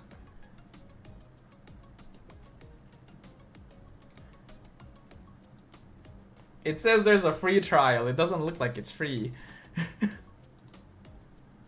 But yeah, Mirko doesn't usually post like, he doesn't usually have subtitles on his videos. So his videos are actually quite simple to do, because he literally just has to clip out like the entire section of the stream and then post it. Technically, I can do that. It is possible. If we do watch parties for M7, I can just focus on actually analyzing during the game. And then I can just clip it out and post it as well. My SpongeBob vids got a ton of views and I just clipped all the references of the voice lines. Do content that technically nobody asks for. I guess. Actually, you know what? I kind of want to look at those. Hold on. Let me go to Ray's channel real quick. Hold on. Ray, what is your like hashtag again? When I look up Ray Ash, there's actually a lot. Oh, okay, I found you. It's a Ray Ash G, right?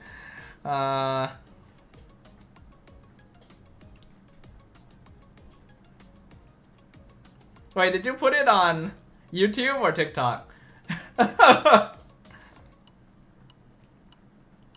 Oh, TikTok, hold on. I do kind of want to see that myself, personally.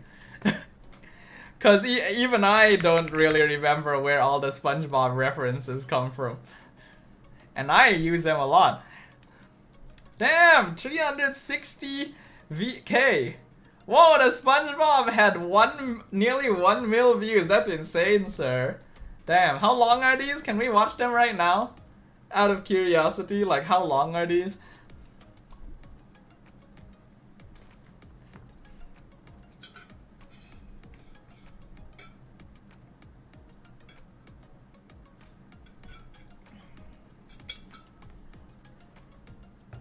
Just a couple minutes. Do you guys want to look at these? Fudge it. Let's look at them. Cause I'm kind of curious as well. To come aboard, Captain. Da, da, da, da, da, da, I do remember that one.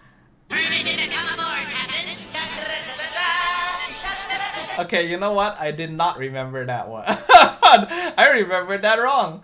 Wow. TGV has a SpongeBob Mlbb event where you have to scan the QR. Really? Okay, actually, I'm gonna since we have the creator in the chat right now. Since we have the person responsible for this in the chat, I have to ask you, how did you find these? Did you actually just have to remember them and then look up the episode, or was there like somewhere you used to actually find all the references? I genuinely am curious because this would take a lot of work. I'm home, I'm home, I'm home. I'm home. I'm home. I'm home. I'm home. I'm home. I don't even remember this episode. I know of a Well, everyone place knows where this one, you though. Never get harmed. I know of a place where you never get harmed. A Like, genuinely, Ray, I am so curious. magical Like, charms like how was your process of finding all these references? Take it away, Penny. I don't need it. I don't need Yeah, it. okay, we all know this one. This one's a meme. Actually, I didn't know we had this many SpongeBob lines. It's a good collab. I need it. I This actually isn't your remember average them. everyday If I don't darkness. have a complete memory, This reverse is search the voice line. Advanced Ah. darkness. This isn't your average everyday darkness. This is advanced darkness.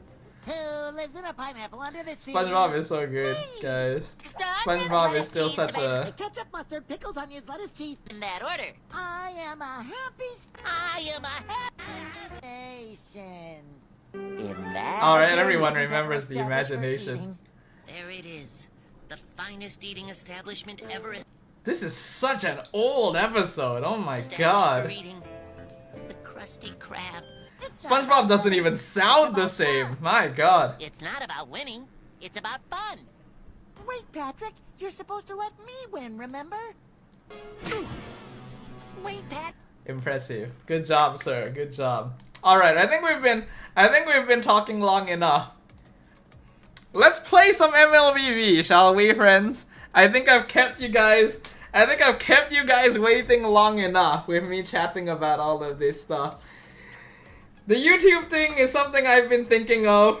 It's something that I've been contemplating trying because, like, I like YouTube, you know? I watch a lot of YouTube. I've watched a lot of YouTubers. And anyone who watches a lot of YouTubers has definitely thought about becoming a YouTuber. At some point in their life, I would imagine. So why don't I just actually like try to put in the effort and see if it works, you know? If it doesn't work, it's a bit unfortunate, but then at least I know, right? The Patrick one is more iconic. Oh, okay, alright. If you say so. Patrick does have some very good lines. Hold on.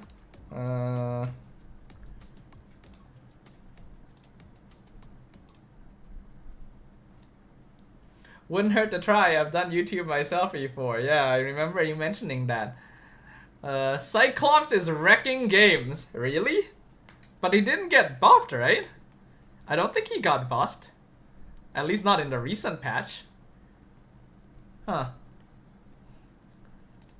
No, this is Patrick. Everyone knows, no, this is Patrick. Krusty Krab. Is this the Krusty Krab? No! This is Patrick! Can you move it along? I'm all out of time cards. 3. I don't remember this one. Can you move it along? I'm all out Oh, of time now I cards. remember this one. Squidward action figure? Let me play with it! Look! Oh, I a remember. Squidward action figure! Let me play with it! No, Patrick! Oh no, I broke it! Exactly as you do. Oh no, I broke it! The inner machinations of my mind are an Oh, I remember this one for The sure. inner machinations of my Manjin mind commented? are an enigma. Oh yeah, you did. Nice. Is mayonnaise an instrument? Is mayonnaise an instrument? I wonder if they took the voice lines directly from the show. Horseradish. For like the collab, I wonder. Once there was an ugly Oh my god, so ugly. I fucking love this scene. The fucking scene where he says he was so ugly everyone died. The end. Amazing. I referenced this line so much back in the day. It's called the ugly barnacle. Once there was an ugly barnacle. He was so ugly that everyone died. The end. You stole my candy bar. Oh, I remember this one too, yes. Aha! What? You stole my candy bar. My name's Okay, I definitely remember. My name's not Rick.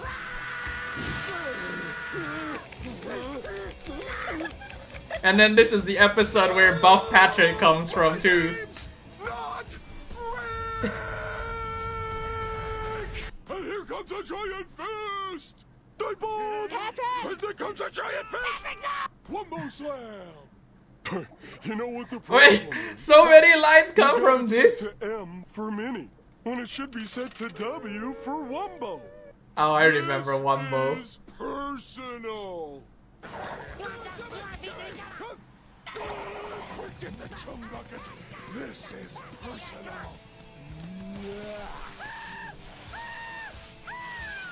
I got you now.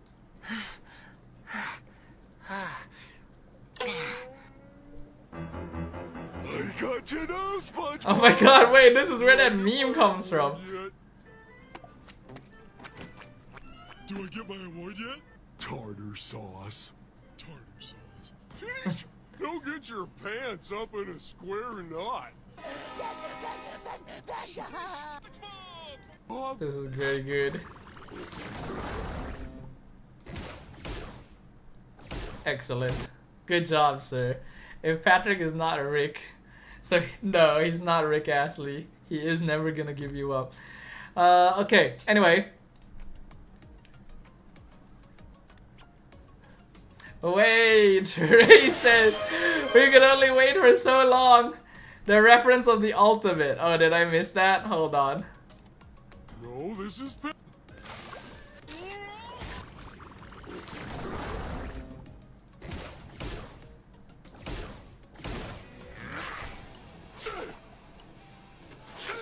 No, Ah, nice.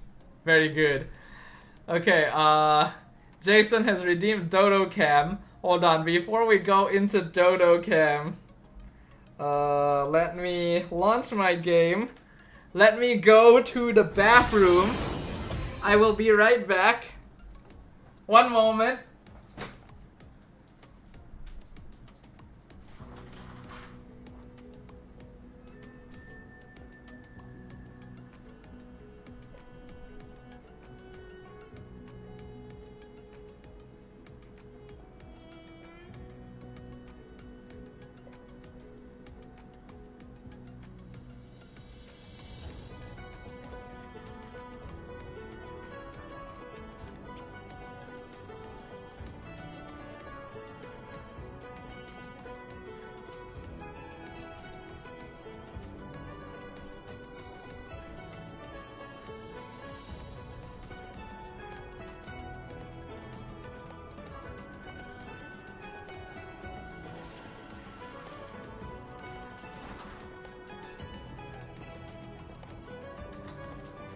Okay.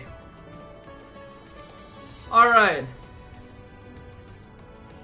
It is now time to ask the question once again of who wants to play. I know that you guys, some of you guys already said that you wanted to play. Oh, thank you for the Krabby Patty, Lilo.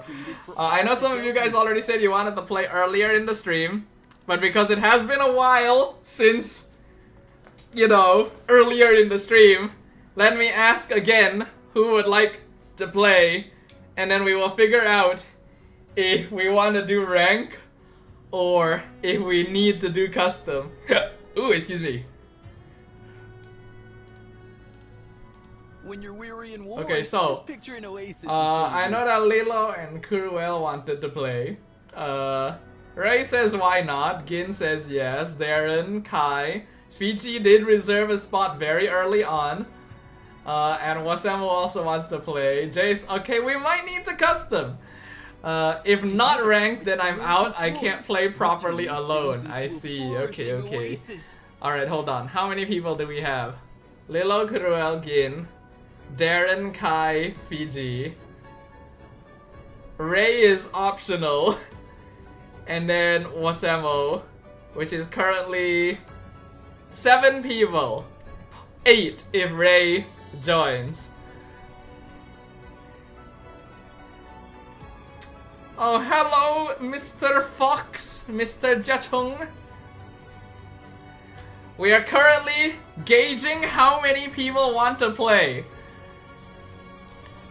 We probably already have too many people for rank, so we're currently trying to figure out if we can do a custom. So once again, Ray is not joining if it's a custom. So if it is a custom, then it's Lilo, Kuruel, Gin, Fiji, Kai, Darren, Wasemo. That's 7, yes. So we have 7 people currently, which is unfortunately an odd number, unless we include me, which would unfortunately mean no casting.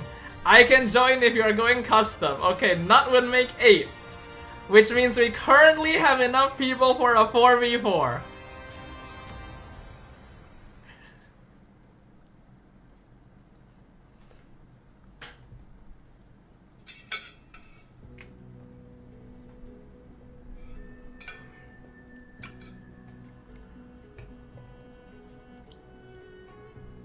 Custom, no rules.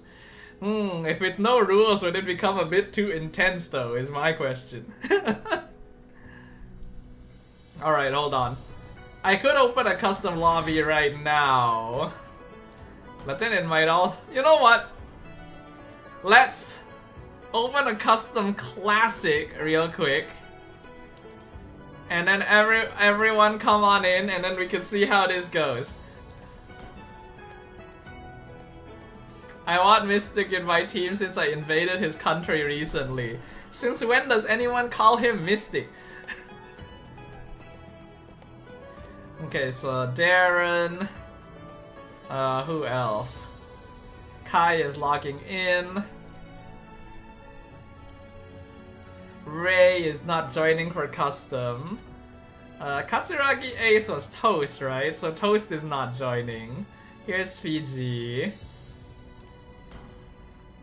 I will pass since I grinded to honor. I mean, it's custom, so I don't think it would be too big of an issue. Wait, hold on. Why do we have 9? Did I miss someone in my counting? Oh, I missed Jason in my counting, didn't I? Wait, did I count Jason? I did. Did I forget someone? Okay, never mind. We are 1 person short of a 5v5. I missed Gin, did I? I feel like I counted Gin. Oh, Toast is here. I guess we have a 5v5. Alright. Well, I didn't see that coming, I must say. I'll be honest with you guys. Right, I'm gonna be honest with you guys. I was not expecting us to have 10 people. Technically more, if you count peeps like Ray, and Jero and Toast, who are not playing, after talking about random stuff for an hour and a half. You know, the fact that y'all are still here, even though I've been basically talking about like life and random stuff for the past hour and a half, means a lot to me, guys. Much appreciated. Alright, so for game 1, there's 2 Katsuragi aces on the enemy team. I only see one. Oh wait! I see! Mr. Surumaru Tsuyoshi has a Katsuragi ace in his profile picture. Okay, I guess for game 1, we'll do no rules, just a warm up. You guys can do whatever. That means that some of you guys might try hard, some of you guys might not. It'll probably not be balanced. But we will do like a simple warm-up classic game since it is classic. So no rules, you guys pick whoever you want, play however you want. And yeah, we'll see how it goes. Alright then, is everyone ready? I think everyone is ready. I would think everyone is ready. If you're not ready, well then, good luck. Let's go.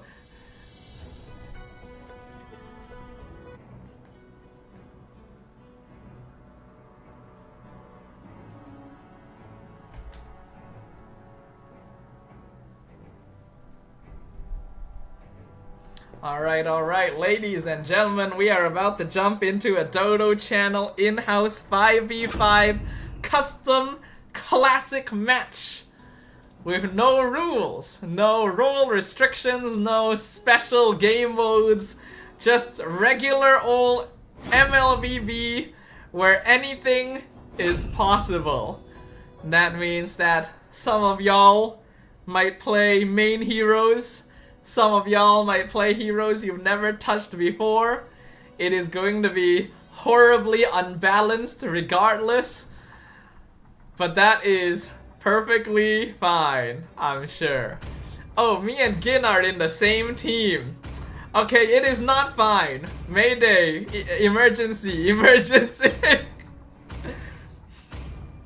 Best of luck to both sides, regardless of what happens. Now we will see the matchups here.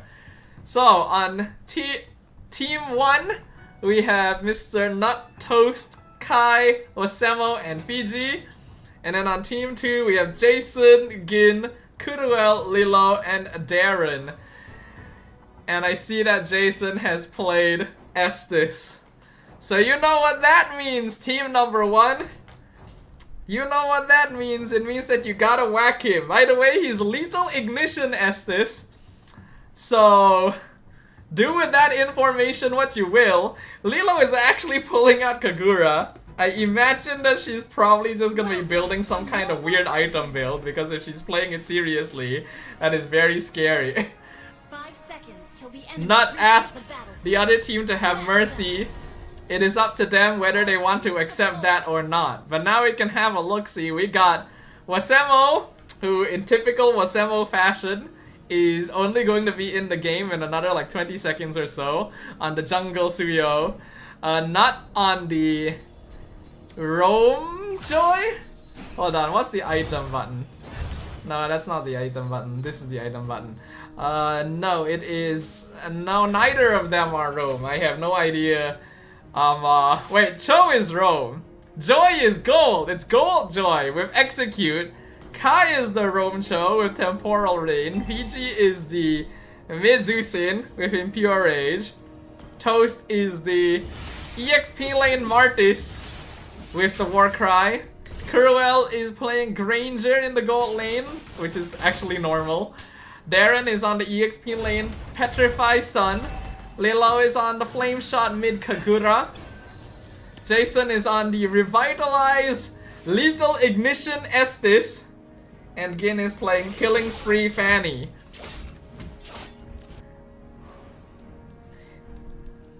It looks like Wasemo has finally joined us. Actually, no, I don't think he has.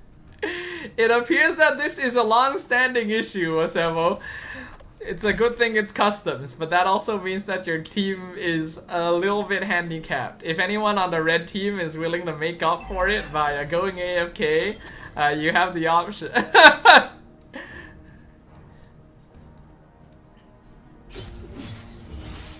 Alright, so looking at the lanes individually, Martis versus Sun should be in favor of Toast, and he does have the EXP lead. Joy Zusin mid versus Kagura Estes is very interesting. Gin gonna get the first blood onto Wasemo, not holding anything back even though he knows that he was lagging, which is to be expected. Hello Amir, welcome, welcome. We're doing an in-house 5v5 currently. Ah, so this is what the buttons do. Oh, okay. Bit of a skirmish happening here by the purple buff of the red team. Sun goes in with the Petrify, with the Doppelgangers, as well as Nut comes in from the left side as well with the Electrifying Beats. Doesn't look like they're gonna be able to make anything happen. Toast now a little bit out of position. Gin trying to chase, not really landing the cables. Toast kind of in a fight or flight situation. Lands the Decimate on the Doppelganger. Now your mom in danger. Gets killed off by Toast. Gin jumps back in. Lilo comes through with the flicker. Not able to catch the Martis. Good dodge from Katsuragi Ace. Now Surumaru Tsuyoshi is deep and Gin has no energy. The Joy gets the pick off on the Fanny. Ends up losing his own life in exchange. Actually pretty worth it for now. Petrify comes in, lands on top of Fiji. Fiji gets the pick up on multiple monkeys. Do not play with monkeys, everyone. They are wild animals. And the flame shot is gonna be the punishment. Wasemo comes in from the side. Everyone is so low on HP, but he doesn't have his cooldowns. And now Cruel comes in from the top lane and gets the pick off on the Suyo. Oh, it's still going. Electrifying Beats. Not gets the kill on Estes. I am wholly biased in saying I support this kill. Unfortunately, Kai going to be taken out in the mid lane himself. The red team still holding on to the slight advantage, but even though Wasemo was lagging for a good while, the net worth difference is actually not that much. It's only about like 500, which is actually quite small, all things considered. Kai goes in, not able to find the kick. That is a clone, of course. I need to remember that this is a gold lane Joy. I keep thinking that Joy is like mid lane or something like that, so like the value of the Joy is not actually that high. But then I remember this is a gold lane Joy. This is actually a very high value target on the blue side.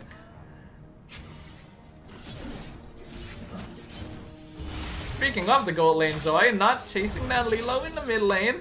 Wasemo going for the invade, not quite able to steal the buff away, and that means he's gonna get punished. Gin goes in for the last hit, picks off the enemy jungler, punishes the invasion. A good attempt. I think Wasemo could have actually potentially gotten that.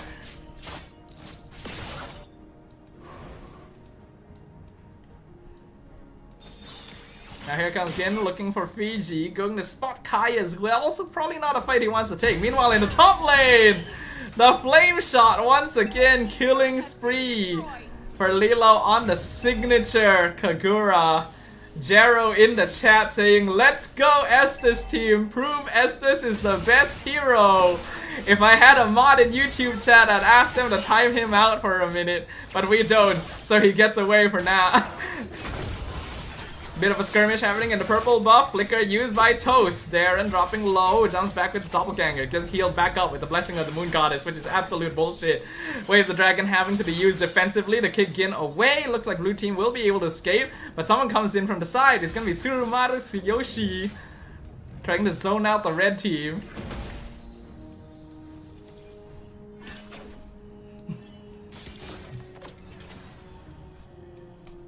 For now, things are keeping fairly neutral. The net worth lead has now expanded for the red side to about 1.5k. Actually, no, not that big. It's still about 500 actually. Jason is going Sky Piercer Estes.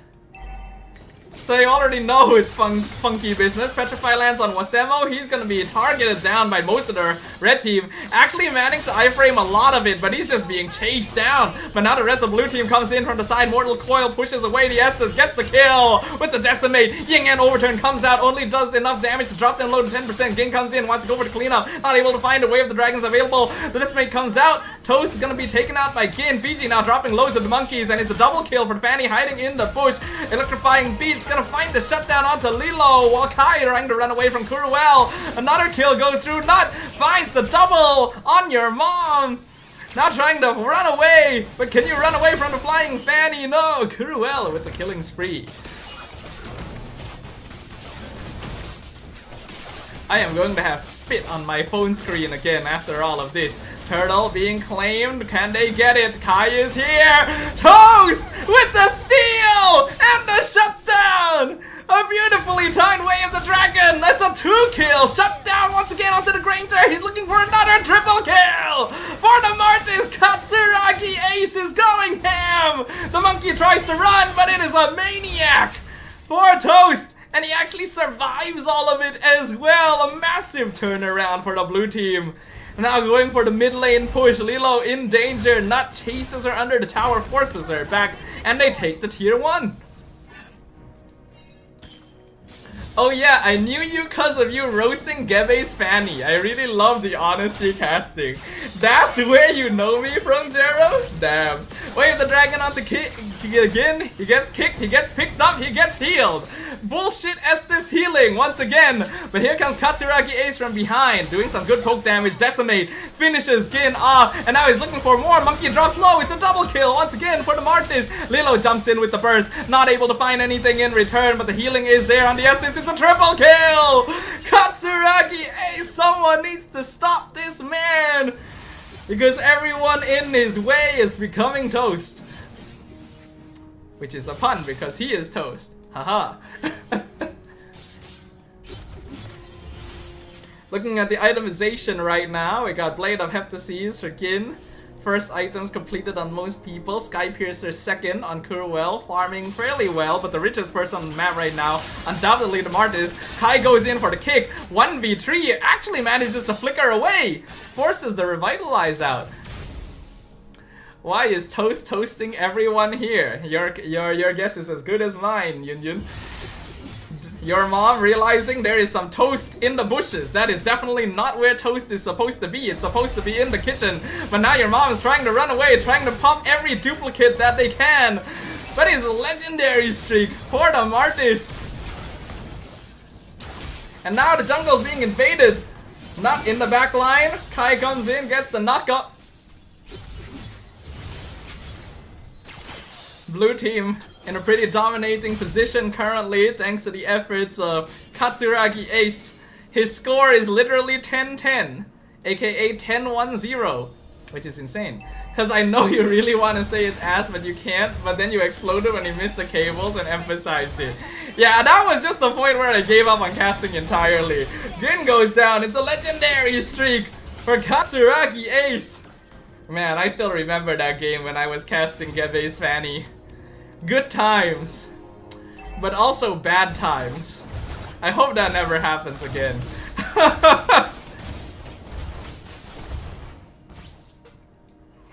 So Jero remembers me from my honest Gebe Fanny casting, huh?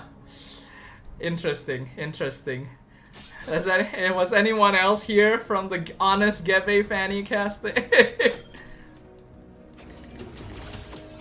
Your mom now being chased down pretty frequently. Someone needs to call your dad. Flask of the Oasis now finally completed on Jason. This is the item that makes Estes absolutely obnoxious, because it just gives so much unnecessary healing. So maybe that's the difference that the red team needs. Holy Crystal now complete on Lilo as well. Just a little bit away from Nut to complete his. Otherwise, most of the item builds are pretty standard. Toast still clearly the richest person on the map by a pretty wide margin. 1.3k ahead of the second placer, which is Nut, and they are on the same team. Toast by his lonesome, able to keep 3 people away. Gin jumps in, gets caught with the cables. The rest of his team being zoned away by the Joy. Meanwhile, in the mid lane, Petrified combo. Fiji in trouble, has to flicker away from the monkey, is able to escape with their life intact. Gin goes in, wants to chase Fiji down and finds it. Red team desperately needing something, but Gin doesn't have energy and he is in no man's line. The beautiful Asura's Wrath gets the catch, and Gin is stuck with the electrifying beats, goes down. Blessing of the Moon Goddess forced out. Wasemo actually trying to jump in, but the Estes healing a little bit too much. I'm not going to be able to full commit to that one. In the meantime, Toast actually working on the lore while the rest of the team is zoning them out. Kai forces the doppelganger ult from the monkey. I don't think red team is gonna be able to do too much about this one. Kai looking for your mom. Kai finds your mom, trying to recall in the bushes, and now Kai is chasing your mom, and look over there, it's Toast! He cuts off your mom! And he is legendary! My condolences for your mom. I'm sure she was a very nice woman. Purple buff does get secured by Gin. He is able to get away, make sure it's not stolen away. I shouldn't have screamed I'm going Fanny in VC. The thing is, there's only really 2 heroes that counter Fanny on the opposite side. Cho and Martis to a certain extent. So they didn't even go too hard on it. Kai with the 1v1 kill on Lilo! Both of them are on their signatures. Gin looking for some revenge, but this Cho is slippery. He does have purple buff. Can he chase him down? There's no way of the dragon. Gin gonna be able to find the kill, but the rest of his team is holding on to the base. The minions are pushing in. There's only 1 inhibitor left standing. Never mind. I am not up with the times. No inhibitors left standing. Nut is literally in the base with the Winter Trunkion. Winter Crown, my bad. It has not been a Trunkion for a long time. They are able to defend. 2-man Blade Surge done into the Revitalize from Jason. And it looks like blue team will disengage. Hey guys, what was the pronunciation of Trunkin? Again, that you guys said last time? I've forgotten it. I know it wasn't the way I pronounced it, but I forgot what was the correct way of pronouncing it.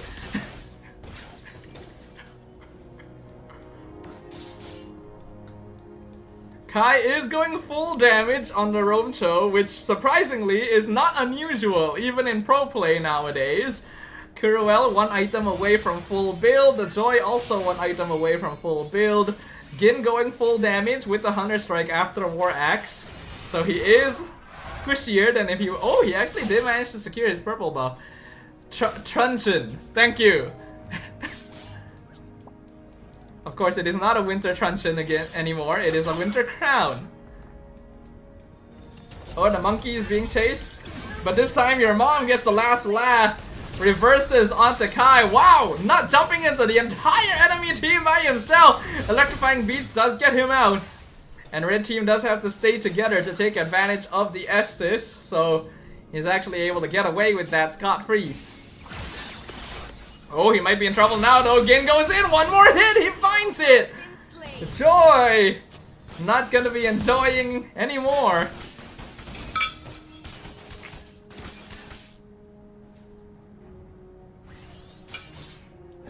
You know, if I do want a karaoke tomorrow, I feel like I shouldn't be casting too intensely today. Especially since I don't know if there's a chance of me relapsing on being sick. But my professional standards as a caster require me to actually, you know, put in the effort. Oh, Lilo finds a kill onto Fiji in the mid lane. 1v1 looks like.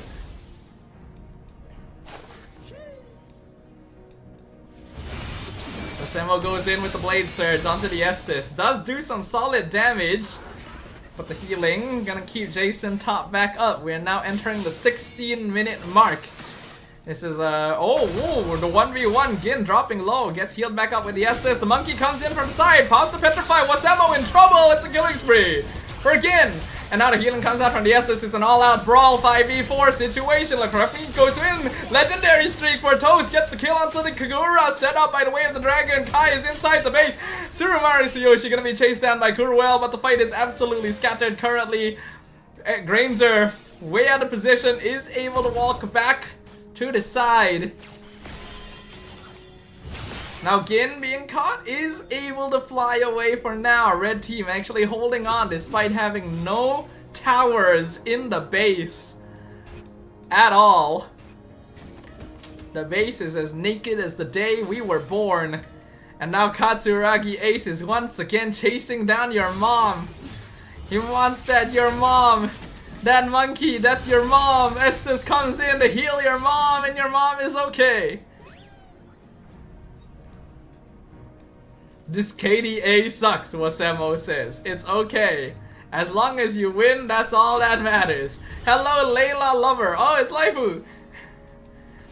No rank, can I join one game? I thought we were going rank, but we actually have enough for full in-house 5v5, so we're doing customs. Monkey is now in trouble, your mom in danger, but Kai gets sniped down by Granger from behind. The Lord is dropping low, 50% HP. Gin and Wasemo are both here. Wasemo gonna be jumped on by the monkey. Definitely something you don't want to happen. And Fiji finishes off the monkey. Lord dropping low. Gin hiding in the bushes. Who's going to take it? Can he steal it? He cannot. Wasemo secures the Lord. Meanwhile, 3 members of the red team are stuck in base defending. Gin, though, looks like he will be able to get out and recall back. But this is going to be a 17-minute Lord. And the red team's base is empty. It is a 4v4 situation, but it's gonna take a lot longer for your mom to return compared to Kai. So we may be looking at a 4v5? No, probably not. He will be respawned at that point. Blue team actually syncing up their waves as well. This is gonna be a difficult defense. Toast is taking the front. He has immortality ready. He can play aggro. He's going for the crystal. Full dive in from the blue team. They're looking for the fight. There are way too many health bars on the screen right now, and I can't tell what's going on. But I know that Estes is really good at base defense. He's keeping his team alive. But Crystal is dropping low. There's still minions. They're lowing for the last hit. They can't find it. Blue team, they threw everything against the wall. But Red holds on because Estes is dumb. The crystal on 10% HP. They persist. They survive. They get the shutdown as well on the Martis. That's going to be a pretty big gold swing.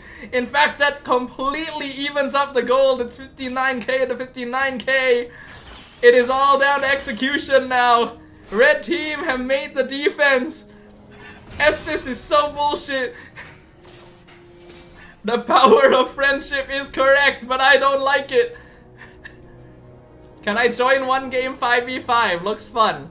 Yeah, we can ask someone to exchange with you, since you technically did ask to play earliest. But where have you been, sir? We were looking for you earlier. That Estes is dumb. My sentiments exactly.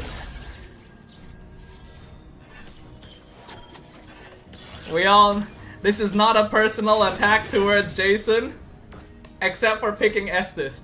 It is mostly a personal attack towards Estes. No, he's not. He's keeping the game afloat. Under ordinary circumstances, you should not be able to do so. That's the BS part. Damn, Kuruel actually secured that orange ball. Red team, unfortunately, still gonna be stuck playing defense for a while because they are playing an Uwe strat, which means it's very difficult for them to split push the wave. And even if like the oh, hold on, the quick swing beats on Kuruel! It's a gold for gold trade! Surumaru Tsuyoshi goes in and picks off Agnes Tachyon. Definitely not a matchup you usually see, especially since one of them is not released yet. I went to Sunway Pyramid to have dinner with church friends. Aha. I see, I see. We're now at the 20-minute mark. This game has lasted longer than I thought. Your mom gonna spot out Kai on the rotation. He gets the knock up. You're gonna be able to zone away. Is that the real your mom? No, that's the fake your mom. That's not your mom. It's your dad. Moving on to the Lord. 30% HP left. I don't think red team is gonna be able to contest this, especially since Gin is still trying to take purple. He'll be able to secure it, but another Lord goes over to the blue side. which means that red team is going to need to mount another defense. The crystal has mostly healed up by now, but the question is now on the blue team. Will they try to throw bodies again, like before, and hope it works? Oh, he got the kick on Gin! A shutdown at the worst possible timing. Red team is down a man, but they go back in. They get the siege, the damage. 3 members of the blue team have been sniped down from afar by Agnes Techion. Katsuragi, Ace, and Wasemo, the only ones remaining. It's a 2v4 situation. Red team has reversed the fates. Lilo goes in, gets the poke damage. Look at that healing, it's so dumb. They're actually gonna be able to hold this. They are fine. Blue team does not have the numbers to push after what happened. And it's such a good thing that they nerfed Granger, because as you can see in the late game, he is still dumb. The base defense of the red team is too strong. With the Granger and the Estes. Oh! Lilo! Lilo has found Wasemo midway through the map, and now Toast gonna be looking for her instead. She will reveal, but Toast knows that where Lilo is, the rest of the team cannot be too far behind. This might be a bit risky to fight. Toast actually gonna try and go for it. Gets stunned in, has the Mortal Coil out. Does red team want to chase this? They're going very far. They get the kill. It's a mega kill for your mom. That's the Rumari Sushi goes in, but the Estes healing into the Winter Crown. Good damage. Here comes PJ. They're looking for the Granger. They get the lift up, but the healing. It's too much healing. It's so dumb. A team wipe for the red team midway through the map. Hardly any damage taken because this hero is balanced, question mark.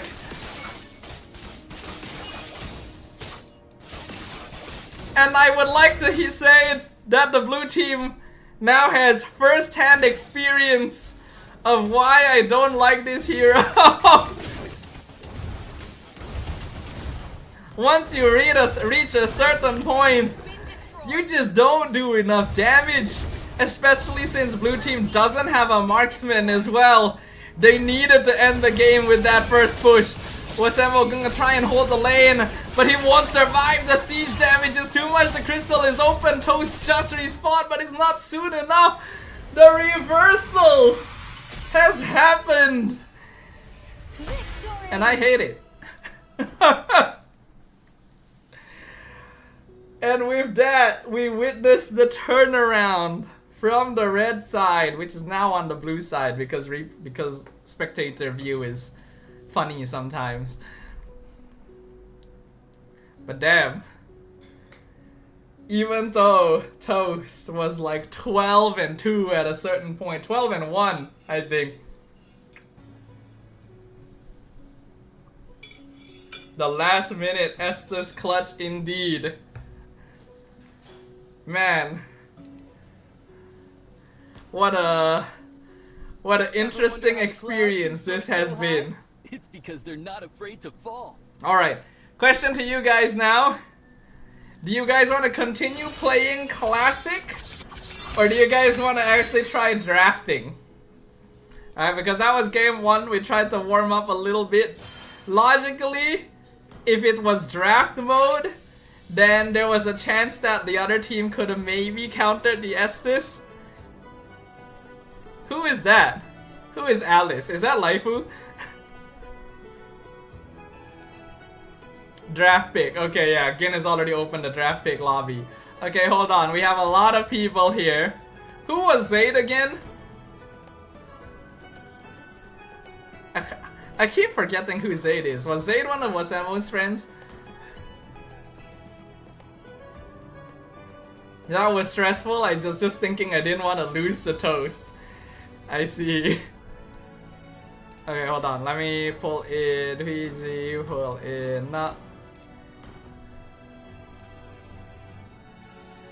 Oh, alright, yeah, okay. Hold on. How many people do we have actually? Who was Zachary again? I've forgotten that as well. It's hard for me to remember when the names don't match the actual like IGNs on Twitch and YouTube.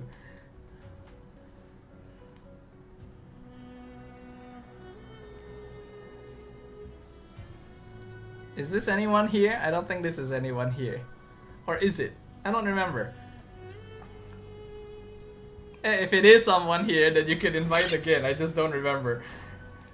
Okay, let's see. We have a few extra people now. So this is Laifu, I presume. Then Toast. Does Toast still want to play? Toast, do you still want to play? Oh, Zachary is Amir? I see. Okay, hold on. Where are you?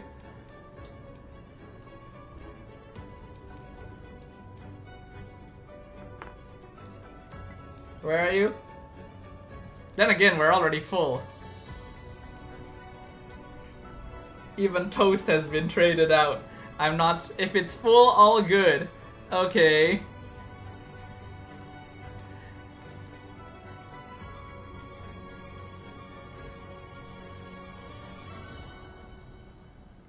Oh wait, there's a SkyZ person here. Whose friend is... What's up? Okay, anyone who wants to invite a friend, I will give priority next time to people who are actually in stream chat. So if you want to invite a friend, I would ideally want them to be in stream chat, because there are people that are actually here that would have priority ordinarily. But I will let it go for now. But in the future, if you want to invite a friend, I do need them to be in stream chat, because I want to prioritize the people who are actually here over people who are, you know, not. But for now, I'll let it go.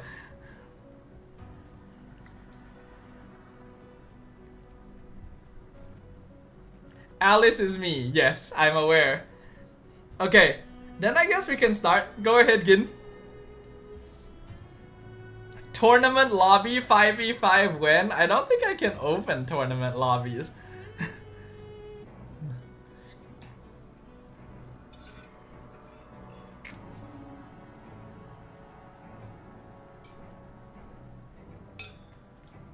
By the way, I do kind of feel like blue team is a bit scary again. I feel like blue team is a little bit scary again now that I look at the players that are on it. But hey, you never know. We've got some RNG factor on the other side. What's your command? Since the Wasemo squad might pull out some surprising stuff. Compared to the regulars, who most of them already know the heroes they play. And I do like that the Estes was banned straight away. After what happened in the previous game. There's a reason why I banned this hero in all my ranked games. We are blue. Your team is picking mischief. Class is in session. Your So team do Ooh, behave. Alice first pick by the person named Alice. I guess we should have seen this coming. I want to learn how to shoutcast, Pires says, and that Estes ban is 100% valid. Very nice. Learning to shoutcast is always something that you can learn. There was actually a guy on TikTok who has been posting like almost daily videos of his journey learning how to shoutcast, and he actually reached out to me on Instagram asking about my feedback like a few weeks ago.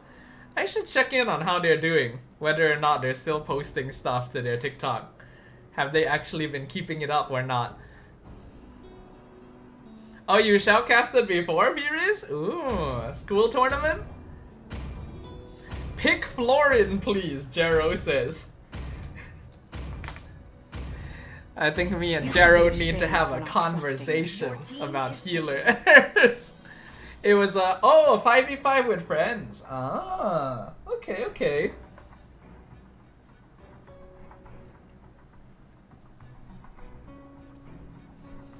So, currently blue side got Alice, Eudora, and Sora.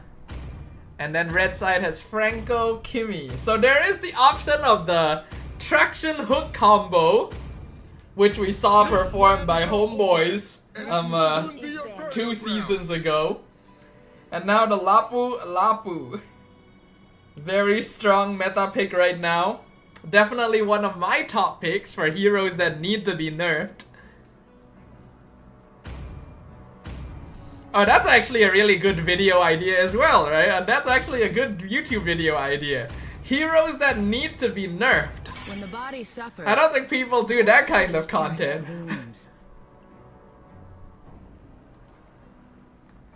Thorns remain.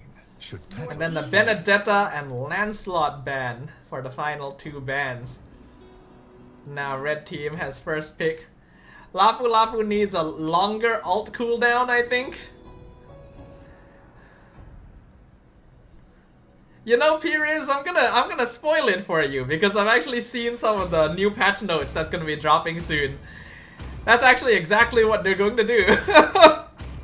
You are actually correct. Objectively The speaking. Immortal One chose me to vanquish Your the team shadows is that picking. plague this world.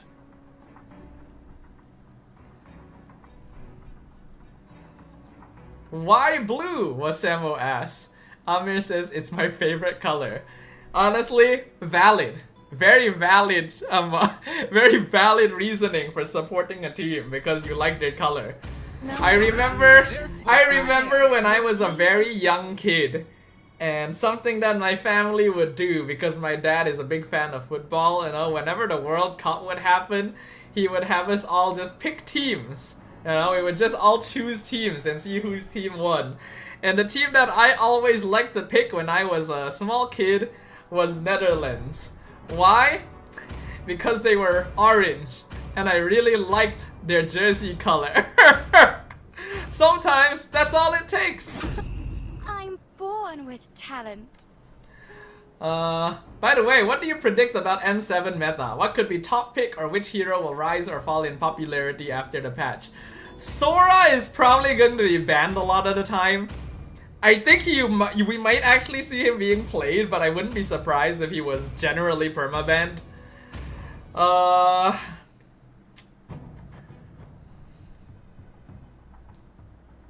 Who else? I think a lot of the previously popular picks are still gonna be pretty popular. Like CC is still gonna be good. I'm pretty sure Lapu Lapu is still gonna be good. Hayabusa got nerfed pretty hard, so his popularity might drop. Who else? We might see a little less Granger, but he is still viable. Lunox still good. Eve is still solid. World Cup is in a few more months. Well, I don't really keep up with it anymore. Not that I really kept up with it as a child either. It was just a family activity for us to choose teams, just for fun. Oh yeah, Marksman, Claude. Claude is going to be top pick. I think Claude benefited massively from the Demon Hunter sword buff.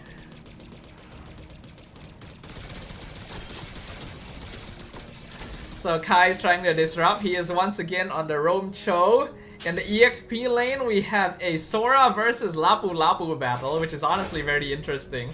SkyZ is playing gold lane Guinevere versus Kuruel's signature pick, the Leslie. Lilo is on Eudora. You don't really get to see that particularly often. That's an interesting choice.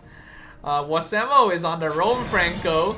So he has only just joined the game now, but since he is Rome, it actually impacts him a little less. So honestly, not a bad choice. Kaja needs a rework, Avir says.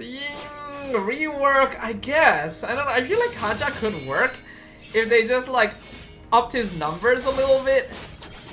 Ooh, alright. Zaid able to secure the camp. Looks like SkyZ is having a bit of difficulty though. Leslie is very good at poking out melee heroes. Would normally have a hard time against a lot of other marksmen, but since she is against the fighter this time around, Kuruel can actually farm fairly safely a lot of the time. So it looks like Zaid is waiting. Kai gonna spot him out first, which is gonna force the Suyo back. Turtle coming up in another 5 seconds or so. Lilo now gonna be targeted. The stun goes in on Nut, forces the flicker out on Eudora. Kai gonna go in, force the Purify on Nut as well. A trade of battle spells in the mid lane. But Lilo is definitely healthier, which means that blue team is in a better position to contest the turtle, especially now that they spotted Zayd in the tri-brush. He's trying to run away, gets the knockout right into, oh my goodness, 4 people on the Suyo. First blood going over to your mom. Your mom under the tower, a bit too long though, gets punished for that, traded over, not also gonna be jumped on by the Alice, which is named Alice. The stun, the combo, the flicker forced out from Fiji, that nearly took him out with the Eudora.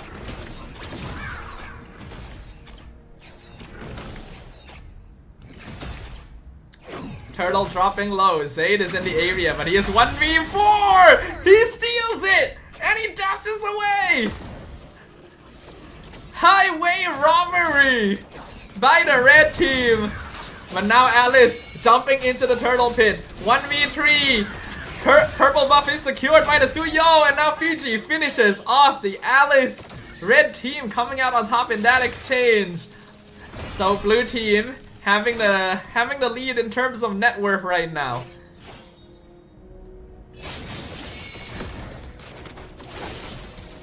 I'm gonna do a favor to the red team, because Wasemo probably needs to buy Rome boots.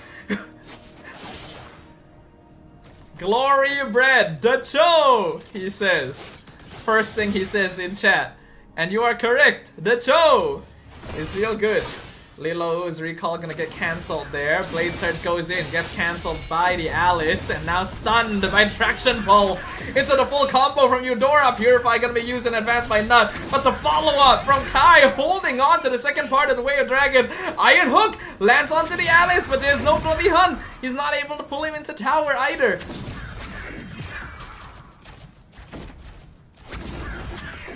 Wasemo is AFK. I think he's back now because he just recall spammed, and I don't think a bot is able to do that. Unless you're telling me that bots can recall spam now, which I would be very intimidating. Lilo gonna jump under the tower to get kill on Wasemo, but gets shut down as a result. I'm not sure that's worth it. Kai though stealing the orange buff away from Zayd. Gets kicked back in his own jungle, and Kai walks away. Retry gonna be used. He gets the knockup in return. Kai styling on them.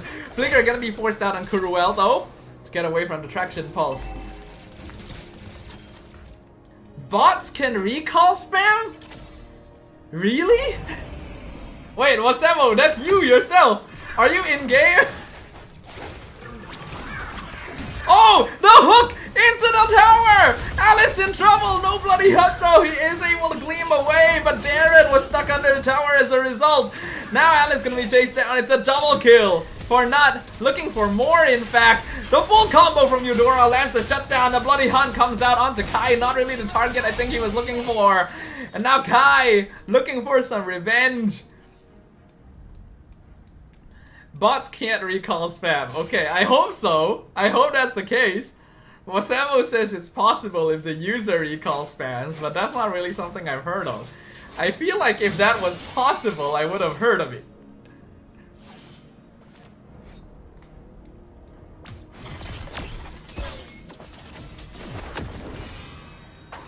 Sora goes in. I need to learn it. Oh my goodness! The two-man push! I need to learn the name of Sora's abilities. I realize I never learned the names of Sora's abilities. I need to know the name so that I can cast in the future. It's a 1v1 once again, Lapu Lapu versus Sora, but Sora doesn't have his ultimate, so it's gonna be killing spree for Fiji. Now Zayd in a 1v1 against Kai. Al is gonna be able to secure the turtle, and that means that Zayd is in trouble. Kai goes back and gets a knockup, gets the kill onto the Suyo. Fiji gonna need to back off now.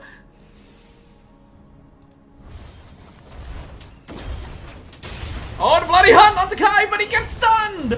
The beautiful backup from Lilo. That would have been a kill onto the Cho.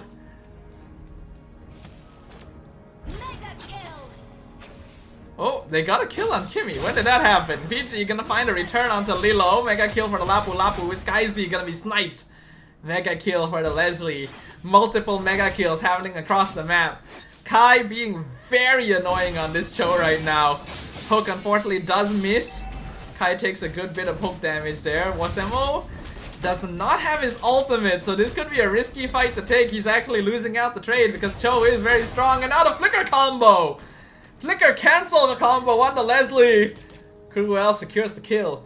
Cho 2-0 and 5. Who is this man? That is Kai, who is now in trouble. 1v3 gets caught. He's probably dead. He knows it as well. He surrenders himself. And that's gonna be the first death for this Cho, who has been causing trouble the whole time. I like how he dies the moment that Glory Bread says that he's 205. Tsurumaru Yoshi in trouble. Sora goes in, gets the Cloud Form ultimate, full lockdown onto the Gimme. Gimme goes down, but Fiji's unstoppable, finds a kill in return. Gonna dash back into the tower. SkyZ unfortunately misses the Violet Requiem, and Alice jumps into the back line, finds shutdown, double kill, triple kill. Bloody Hunt, then to lock the Alice down, but now the Throne of Ruin. Oh my goodness! Alice with the savage! Laifu makes a splash on his first game here. Wipes out the entire enemy team. Holy shit. The Alice named Alice. Like it's a label rather than an IGN. Actually insane. Alice's Alice is very strong. Zay jumping in, gets a stun on Kai. It's a 1v4 situation, but here comes Alice and your mom on the side. Your mom dropping low is just barely able to dash away. Throne of Ruin actually misses. Zay gets sniped down. Monster kill for Guruel. Hook just barely misses. The damage taken by both teams is substantial. Ugh. Oh, I just burped and it did not feel very good. Okay, I'm okay. This is what happens when you eat too much. Also, when you're casting after eating.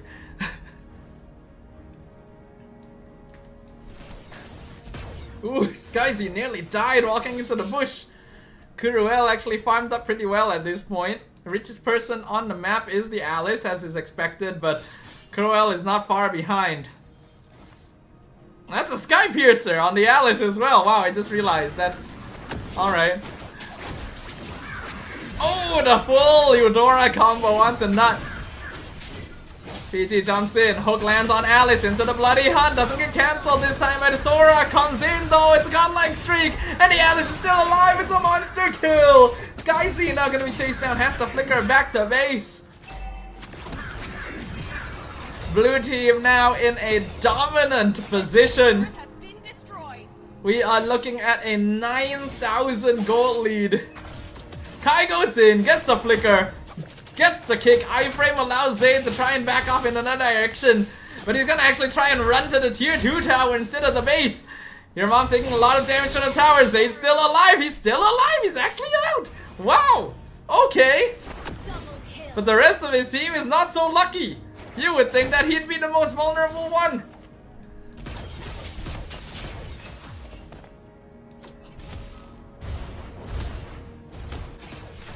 Jason wants to join next game. Okay, we can try doing some rotation next game. See how things go.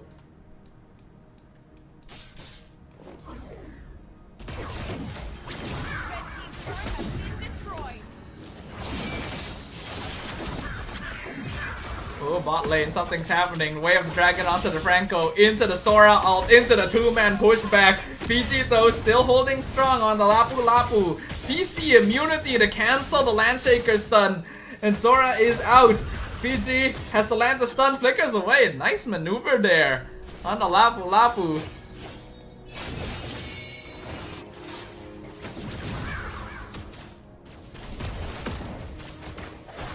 But blue team still in a very dominant spot. Now it's at 11k net worth difference in 11 minutes. Blade of Despair complete. I just realized Kuruel is 9-0 and 5.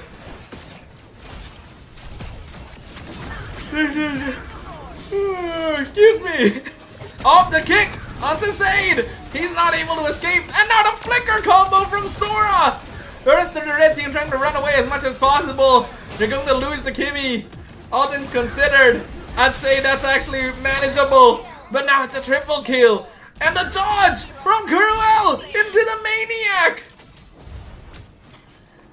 A savage and a maniac are two different players in the same game.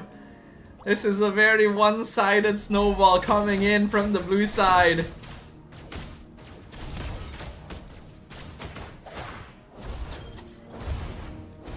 Skyzy trying to defend but gets cancelled mid-air into the legendary streak. Kai is too good on this choke. This man needs to be stopped. He's weaving in and now the Sora goes in, gets the catch into the Throne of Ruin. CC immunity, keeps Lapu alive, actually does manage to trade for one onto the Alice. It's a great shutdown for the Kimi Lord on the Crystal. Does get melted pretty quickly. Red team will hold for now, but they will lose their top inhibitor as well.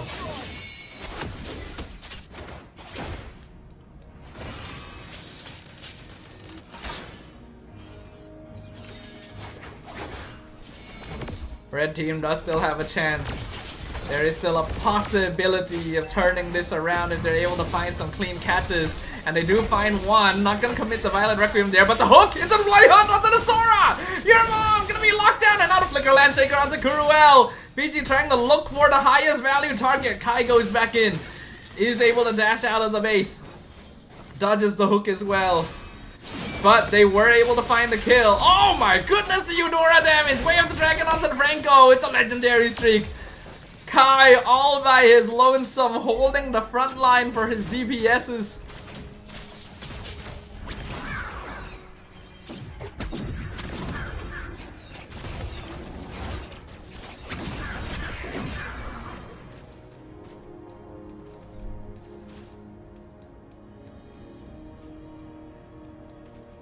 Oh, the flicker forward, Eudora! Lilo trades herself for the kill on Guinevere. Not really worth it, but at this point, blue team is in such a lead. It's a legendary streak for Agnes. Tachyon, who is 16-0. The Bloody Hunt is good, but Wasamo is just not tanky enough, and the Alice is literally diving Crystal. The damage potential is way too high.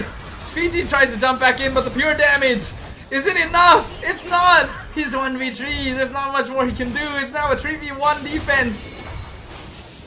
Zayd gonna try and hold the Crystal, but I don't think he's gonna be able to do too much about it. The damage is too high from the Leslie, and that means that blue team will come out on top for this one. That is quite something right there.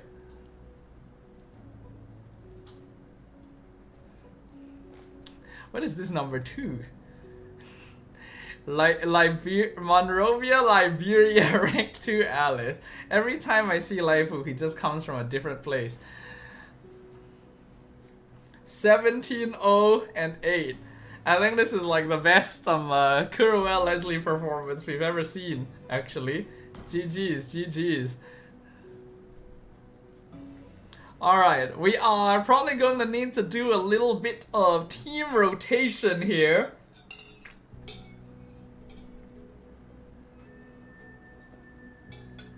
So let's swap some people out.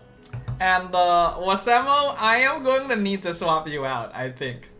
You are still consistently lagging in every game. And it is making the experience not very good for everyone else, unfortunately. So I do have to rotate you out.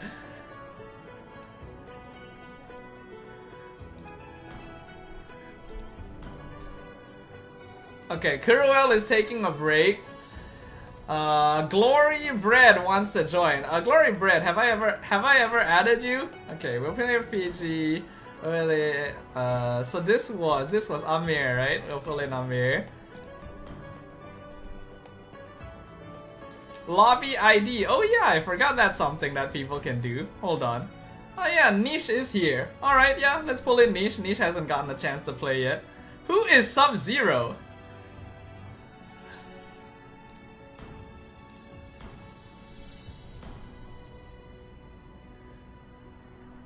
Hold on, who is Sub-Zero? Could I get a confirmation on who this is real quick?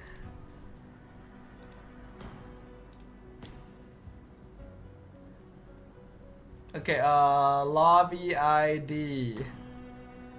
Okay, there it is. Oh wait, are we full? Who is Sub-Zero?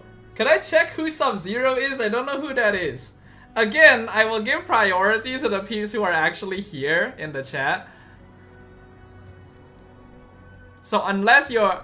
So if you're in the chat and you are Sub-Zero, please let me know.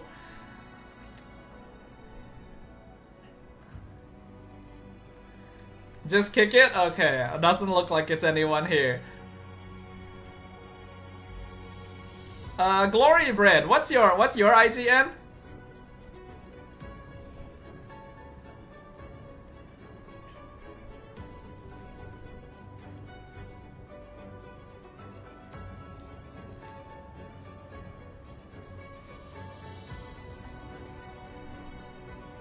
Is Kai still playing also?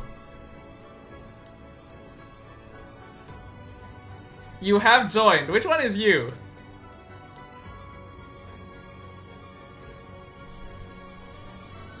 Oh, is this you? Dawn, okay, cool. Are Zayd and SkyZ watching stream? Zayd is watching stream. I don't know if SkyZ is watching stream.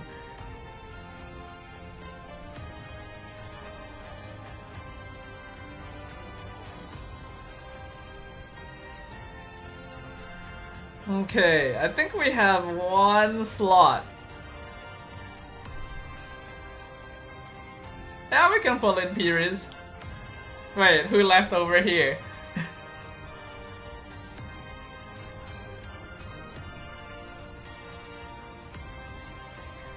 Okay. I guess this works out. Can spectate. Yeah, if you want to. You can join the spectate if you want.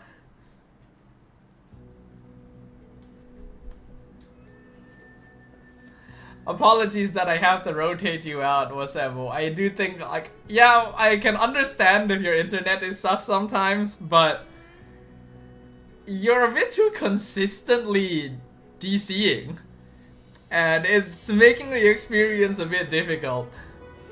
Okay, I think we have enough peeps.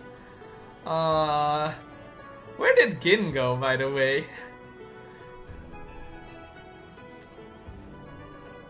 Okay, I think this is a pretty okay split of peeps, though we do have some newer peeps here that I haven't really seen play yet, so we'll see what the skill level is going to be.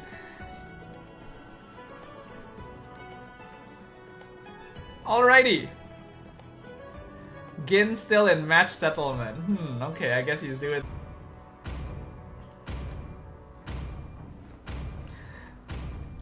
You know, there's kind of a... Thorns remain. Kind of a interesting... potentially interesting kind of game mode I want to try. But in order to try it, I technically need to know the Discord of every person in the game. Or at least I need some way to send a message to every person in the game privately. Hello, my friend. There is an idea that I just kind of thought of.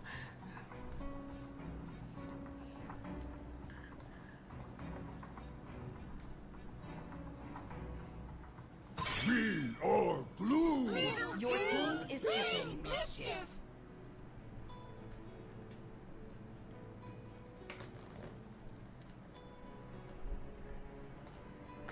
Oh well, we can maybe experiment with that in the future. The Dragon Ball Wow, is back. first big Z-Long! Damn. Okay, while you guys are drafting as well, I'm gonna go to the bathroom. I feel like these days, water passes through me very quickly, guys. You guys ever have that issue? 10 years of imprisonment.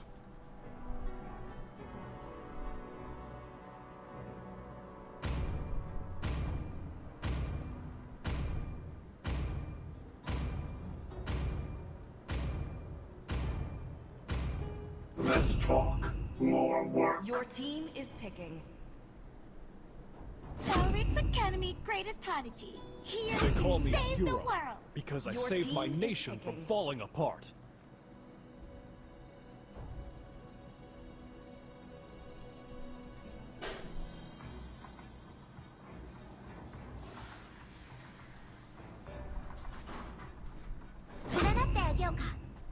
Your team is banning. Okie dokie. Back from the bathroom. Let's see what you guys are doing. Ooh, some very interesting picks you guys have this time around.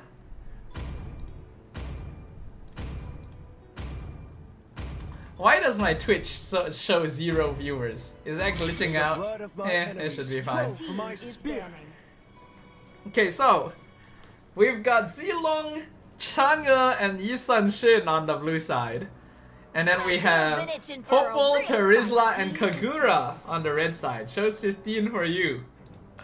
Huh, I guess my Twitch dashboard is just a little glitchy right now.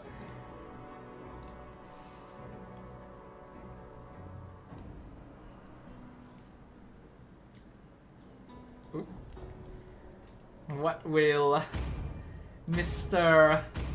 Zachary lock in for the red team? Hovering over the Tigreal. Is he gonna lock in the Tigreal? Yes, he is. Your team is a lot of AoE setup on the red team already. Glory Bread is also playing the Kagura. So Lilo on the same team is definitely going to be watching carefully.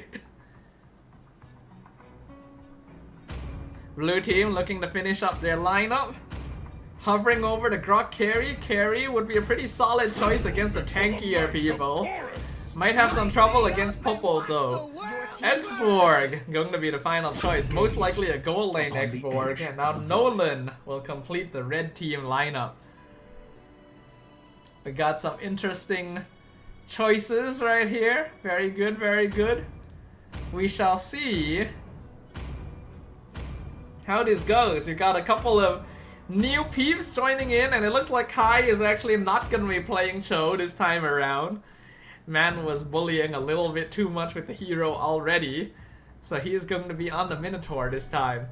So we've got Nut on the Chang'e, Toast with Zilong, Kai with Minotaur, Niche with X-Borg, and Fiji on YSS, versus Piriz on the signature Terizla, Lilo on Nolan, Jason on Popol and Koopa, Glory, aka Dawn, on Kagura, and then Zachary on Tigreal.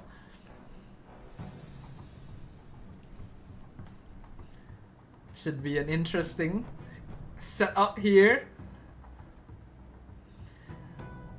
Lots of AoE team fighting on both teams actually, since we're looking at X-Borg and Minotaur for blue side, and then Terizla and Tigreal for the red side. It means that we could see a lot of big 5v5 battles. That is definitely a possibility. 5 seconds till the enemy reaches the battlefield. Smash them. But we now jump into the land of Dawn for game number 3. Rome Tigreal versus Rome Minotaur, as is expected, and that is indeed going to be a gold lane X-Borg. X-Borg versus Popol and Koopa is kind of an interesting matchup. Don't think it's something I've ever really seen before.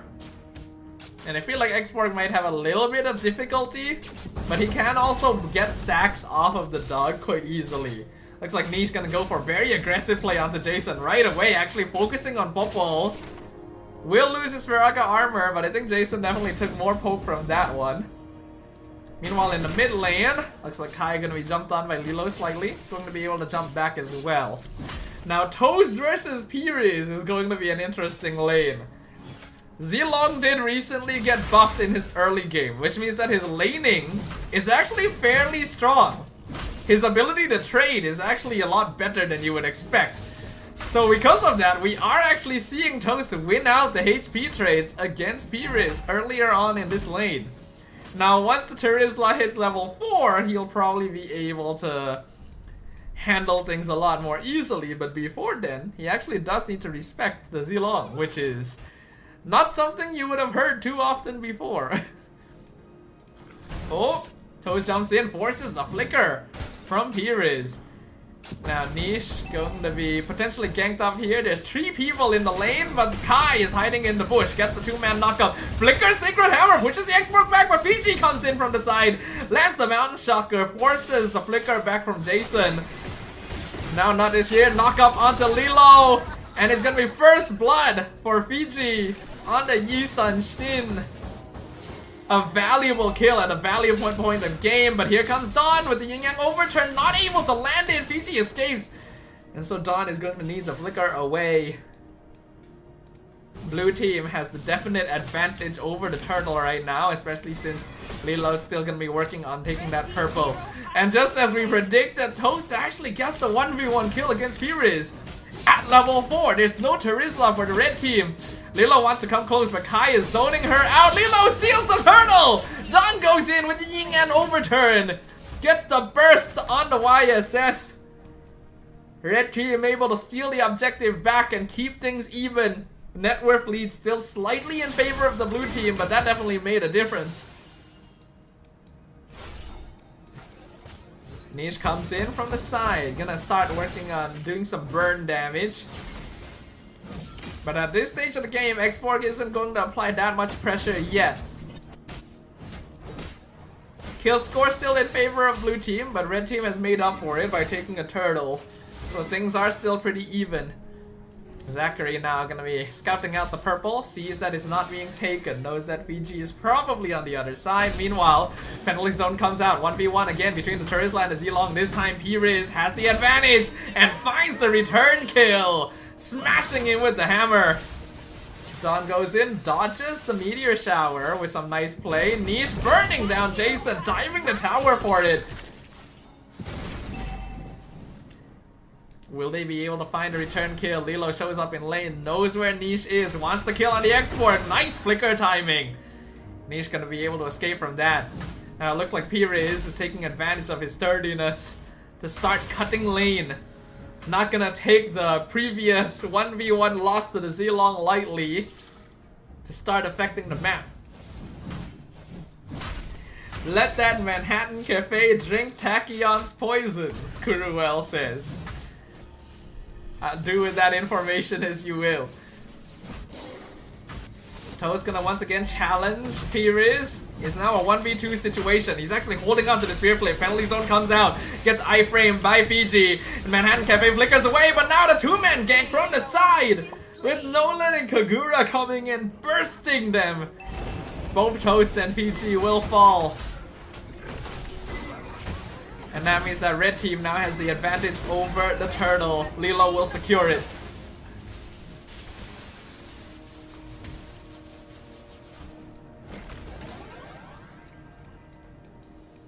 Red team now building up a small lead on their side, but they do have to be careful. Niche is going to be a problem the later the game goes. In fact, he's already burning down Zachary. And he'll be able to find the kill. Here is invading jungle against Fiji. He will still be able to secure his orange. Penalty zone misses as well. So Fiji will be able to walk away.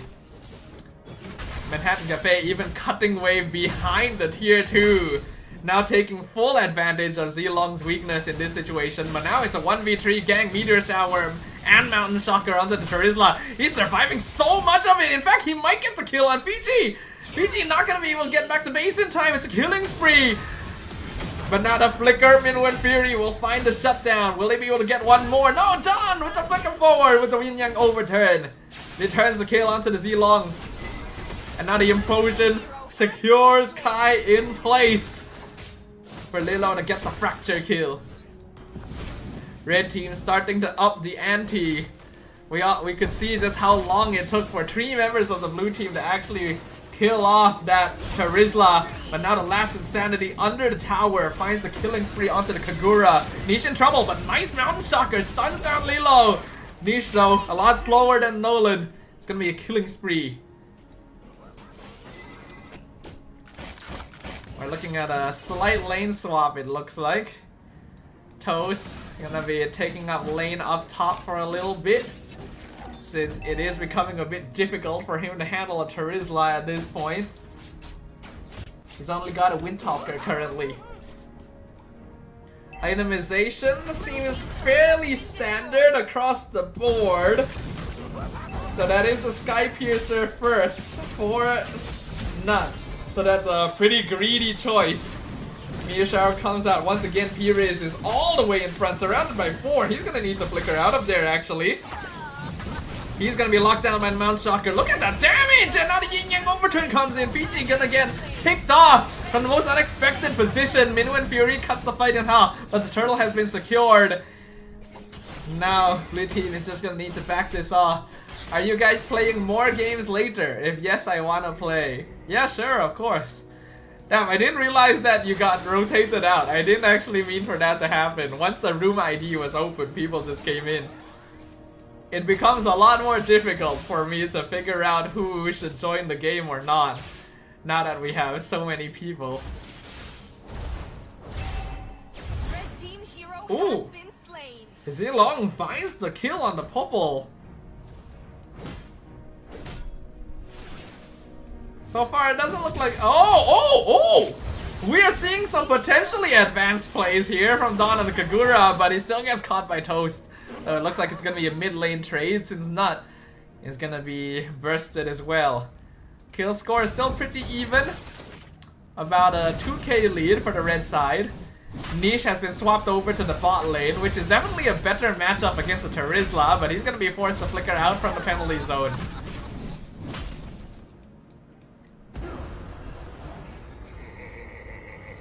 Now, the later the game goes, I think it'll probably benefit blue team a little more, because Yisun Shin, Zilong, and X4 Gall actually scale pretty well. On the red team, Jason's already having some difficulty. So if they keep up the pressure with P-Riz and Lilo and Dawn, then they can probably still make things happen. They just want to ideally keep Zilong from pushing too much. Looks like Toast is gonna need to back off, and now Dawn in trouble. Lilo finding a kill in the mid lane with the Tigreal onto the Yisun Shin. Kagura in trouble, but the Yin Yang Overturn comes out. Tsurumari Tsuyoshi walking a bit too far forward, manages to trade themselves at the last minute. He's gonna be taken out in the bot lane, maybe dive the tower a bit too far. Kai surviving against 1v3 under the tower, but it's too much pressure. And now Toast a little bit too late to the party. He's gonna lift up Lilo, but it's a 1v3 situation, and Zilong is not built for these situations. So red team coming out on top in that one.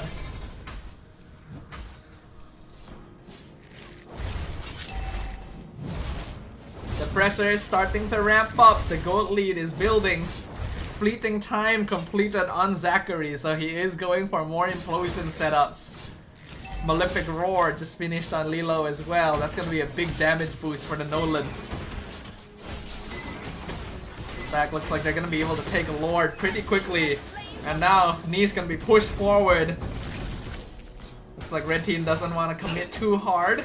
They don't really have vision onto the rest of blue team right now.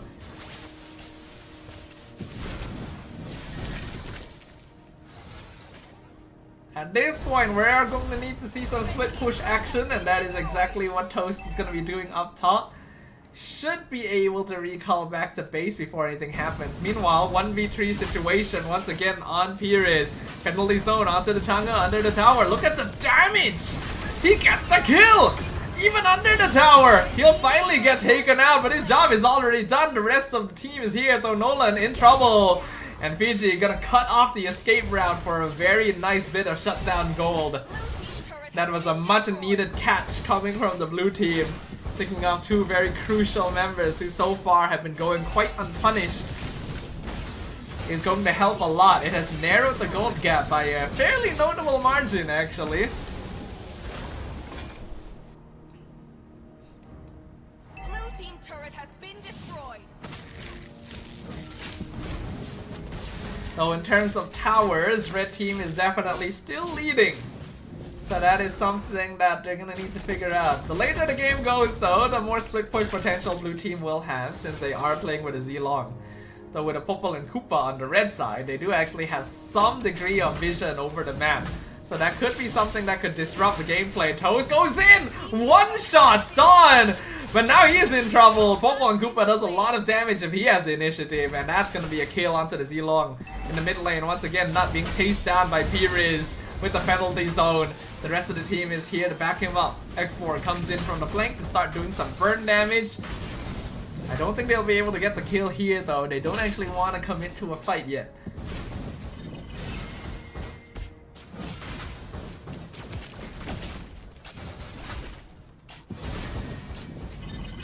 Oh, in the bot lane, Lilo eyes a tasty prize, not pushing lane by himself. An easy pick off for a Nolan.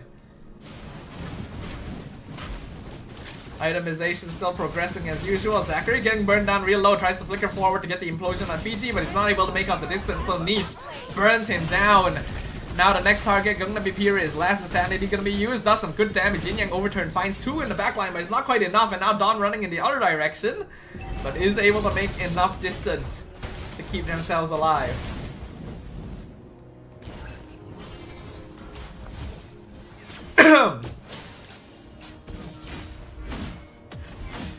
Fiji going in, Mountain Shocker finds the Kagura. Niche doesn't have Firaga armor just yet, will be able to build it up just in time as Pyrrhus jumps in. Toast also waiting on the side, looking for a good target. Last Insanity gonna be used. This Terizla is actually a pretty big issue. It's so difficult to kill him. He's already level 15 actually.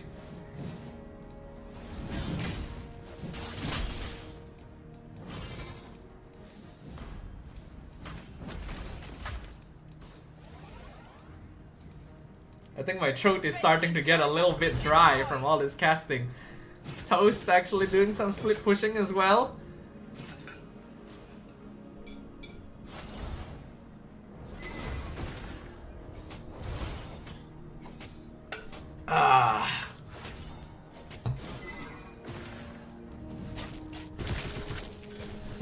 Oh, Toast eyes a tasty prize. Zilong kills so fast if he's able to get those ambushes. There is a reason why he is classified as an assassin. Yin Yang Overturn does half HP damage to Fiji, and the Mountain Shocker comes out to provide vision over the red team. Niche is starting to reach the point where he is able to hold back the Terizla, but the flicker penalty zone onto Toast is a 2-man implosion! And Toast is officially toast. Firaga armor melted on Niche. He still has immortality. He should be alright. And he's slowly burning down the tanks chasing him. But they are really going far with it. Get the pushback. Immortality burned. Last Insanity gonna be available once again. So that gets a killing spree. But it's a shutdown from Pyrrhus. Now once again the Terizla is 1v3. And the damage. Penalty zone comes in, lands on the Chang'e. Look at how long it takes for the blue team just to stop him. Mountain Shocker lands on the Terizla. He will die, but his job is done. And even then, it's gonna take a long time. Actually, will he even die? It doesn't look like it. Minnow and Fury comes out. The Lord was secured in this entire time. Blue team just doesn't do enough damage. Do they have armor shred? They don't actually. Blue team needs some armor shred. They need Malefic Roar!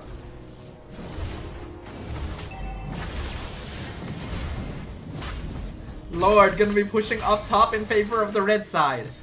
Only the inhibitor towers are standing currently for blue team. Guardian Helm, the final item for the Terizla, who is still the richest player on the field.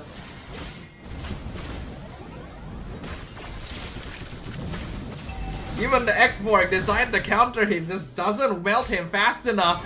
And now a 1v1, Toast not able to find the pickoff on Lilo this time around.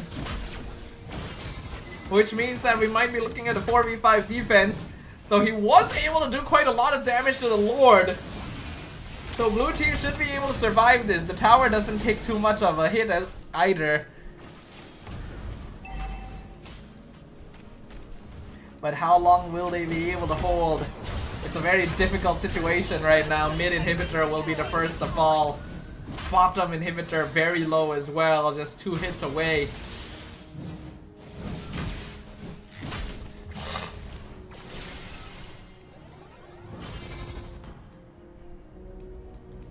Red team looking at a potential endgame angle. They want to try and get one more tower before they go. Here is once again eating all the damage. The stun comes in from the Homelin Koopa, secures the Yi Sun-Shin, and the Yin Yang Overturn bursts the Chang'e in the backline. The front is still holding on, but blue team has lost most of their damage. They will at least be able to clear up the minion waves. And that means that Toast can come back in. He sees Lilo. No, that's not Lilo, that's Dawn. I'm too used to saying Lilo because it's a Kagura, but it is not Lilo this time.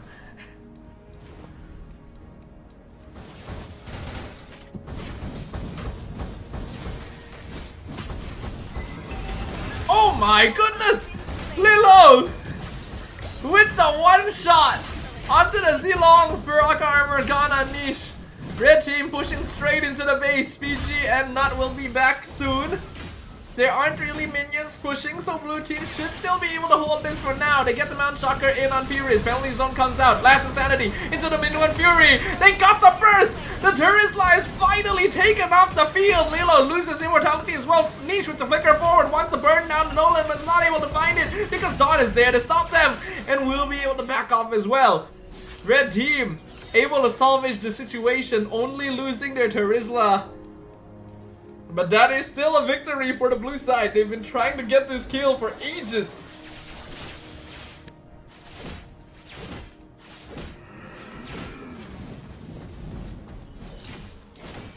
Lilo gonna be... Oh, that's not Lilo once again. It's Dawn. Dawn with the killing spree. But going to get shut down in return. I don't feel like that last Insanity was very necessary, but it'll still work out. Two-man Min 1 Fury in the mid lane onto the Turisla and Jason. That's actually a lot of healing from Kai. He's actually going to be able to survive the tower. Meanwhile, we see a battle of assassins here. Whoever sees the other first. Fracture misses! Heavy's dead. Toast gets the kill. Lilo had the ambush angle, but because Toast didn't know she was there, he just walked right through the fracture before it connected. Blue team is now working on the Lord, but look at the base! Jason is in the base! Will they be able to back off in time? Poopa and Koopa takes towers so fast! They're trying to get home as soon as possible, but the minions are pushing in! Jason! Goes for the back door! And snuffs the chances of victory! I can't believe he backdoored. What the fudge? What a way to close. Blue side has the Zilong, but red team won through backdoor. Wow.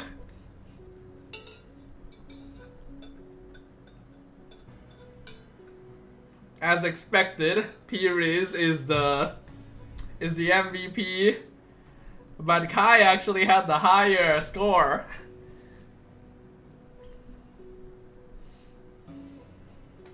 Wow. What a way to end things off. I'm just glad this is not rank, Kanish says. Indeed. That would be quite the unfortunate way to, to close out a rank game. That was quite something. Okay, I think we can probably squeeze in one more game before we close out the stream for tonight. So, let's pull people in. Wait, what? How am I the MVP? Dude, you literally could not die.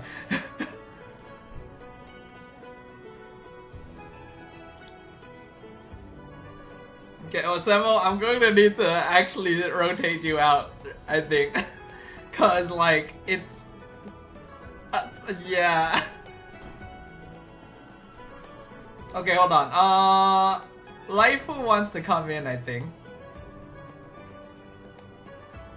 I just want to watch. Okay. I guess that's fair.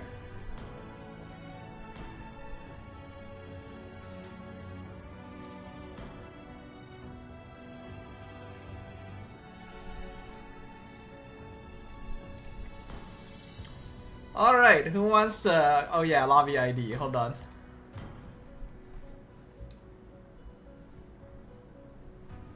That was my role. My role was to suck up everything they throw at me. Yup, you did that very well.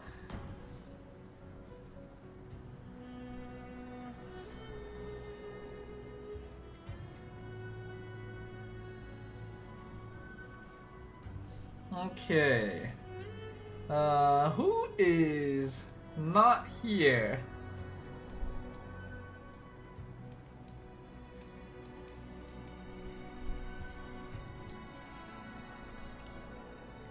We seem to be missing some people.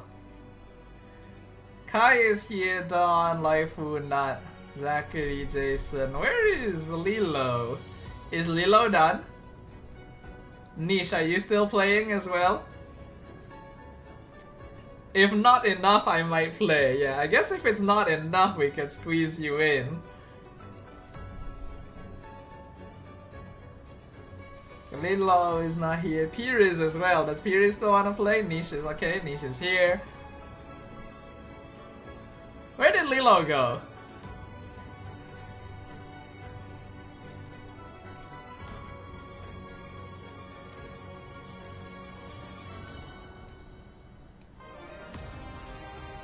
Oh, Lilo is done. Okay.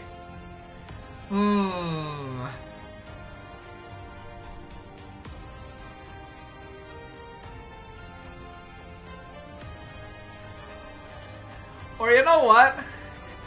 To give myself a rest from casting, should I come in for one game? It won't be a very good viewing experience since it would be me. But do you guys want me to join for one game?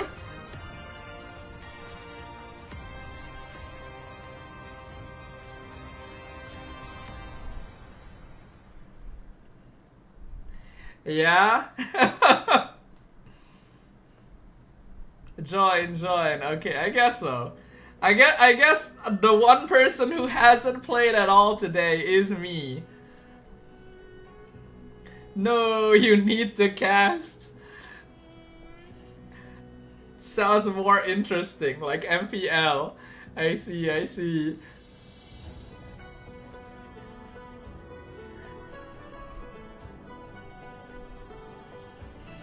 What if I try to cast while I play? I don't think I've ever done that before.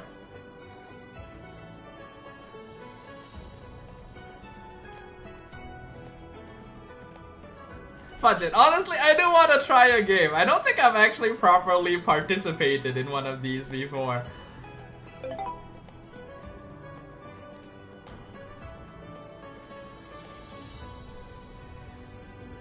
Is that even possible?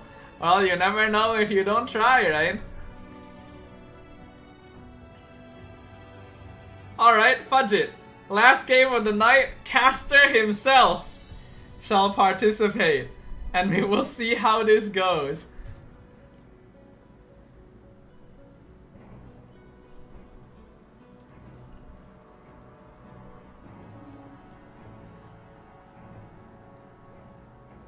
Alright.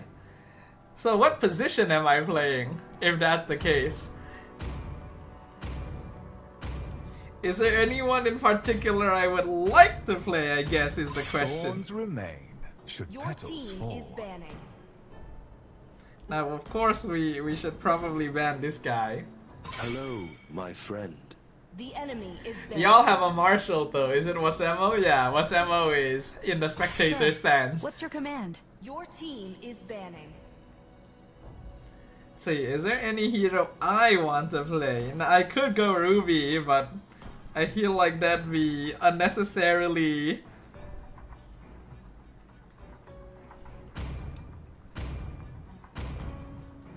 Maybe I should play some Paquito. It's been a long time since I played some Paquito. Let's make the whole world green. The enemy is picking. Ready? Ooh. Is that Laifu? That's Laifu, isn't it?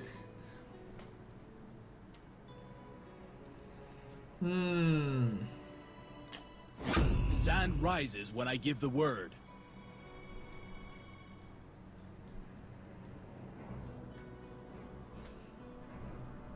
Yeah, you know what? Let's play someone I haven't played in a while that I miss playing. These fists were born to The enemy win. is picking. Paquito's not really good these days, but fudge it. Hikyo flower in me has withered. I'm a ass. Dodo, is the cancel alt very noticeable when you casted when you were playing Leslie?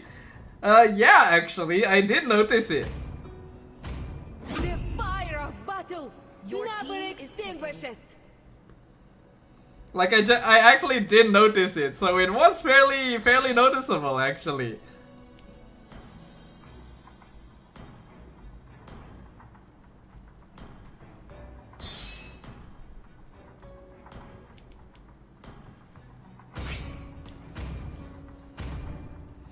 Okay, so we've got Paquito Khalid and what looks to be Lo Yi. Lo Yi on blue team. And then we've got Layla, Dirov, and Masha on the red side. You're EXP, I'm EXP. Alright, I guess I'm gonna be dueling Amir in the EXP lane. Was my Nolan tolerable? I mean, you had some really strong bursts, that's for sure. You know what, while we're still drafting, I'm gonna go to the bathroom again. I don't want to have to go to the bathroom midway. But you guys can see, water goes straight to the bath. Welcome to Grok's castle, tiny friend.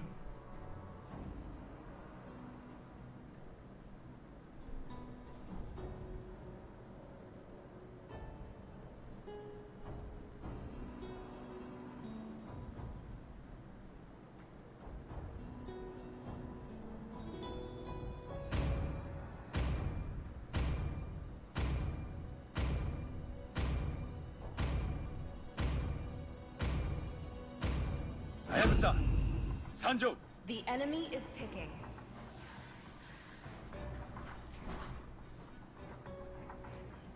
Okay, I'm back. Yeah. Cannot watch your stream for now because I am in enemy team. That's true. I guess that is one caveat. But I mean, it's up to you. Perhaps that's just the disadvantage I have to play with. The southern seas are my domain. Kadita Kufra, damn, they've got a pretty scary lineup over there. Oh damn! It's our showtime. The Claude. Okay.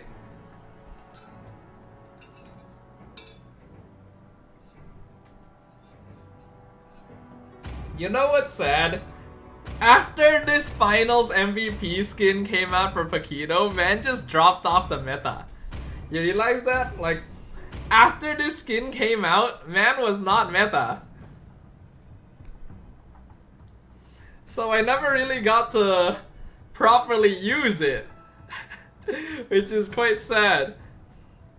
Damn, that Layla skin though, holy shit.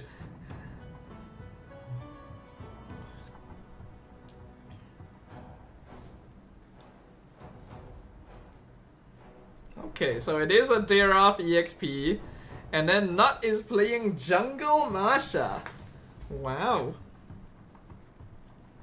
Kai on the Kufra is pretty. I don't think I've actually played properly against Kai before, so that's gonna be a good experience. Welcome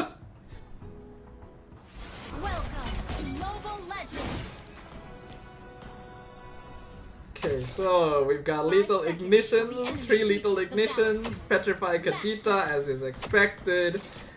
Dirov does not have petrify, so that's one less thing for me to worry about. Let's get it on. 800 ringgit for the Layla skin? What? Are you for real? From streaming pub games to the M5 Finals MVP. What a journey! Here I come! Crossfinger!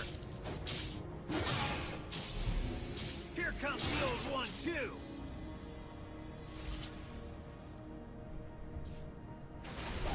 Oh damn, there's a lot of people over there. I don't know if I want to participate in that. I'll try.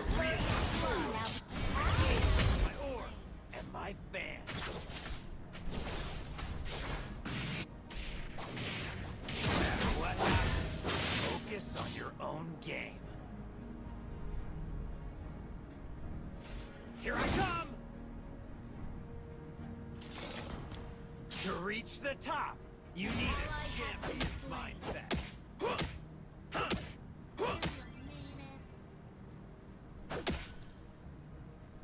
I'm taking a thing like B to a whole new level.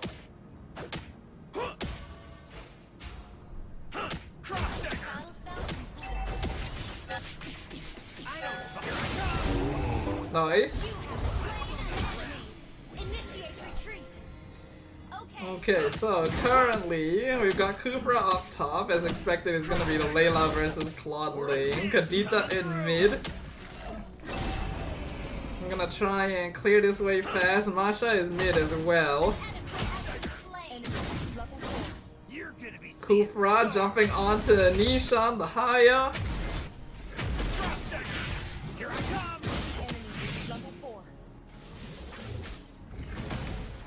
Competition for best XP laner is fierce. Back lane in some trouble. Finals MVP. Oop, I'm gonna need to back out of that one.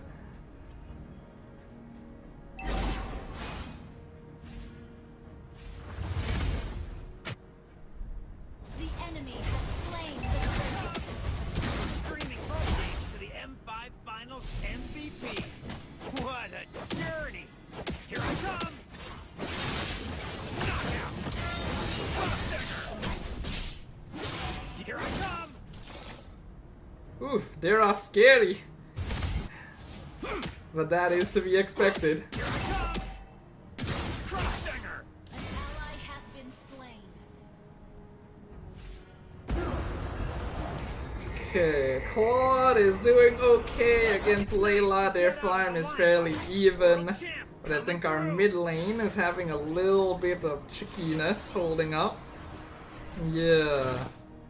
I'm out farming and the EXP as well since I was able to get a couple kills earlier. The competition for best XP laner is fierce. But I think I've earned my place. Knockout! Okay, force the flicker You're out. going down. Crossdinger!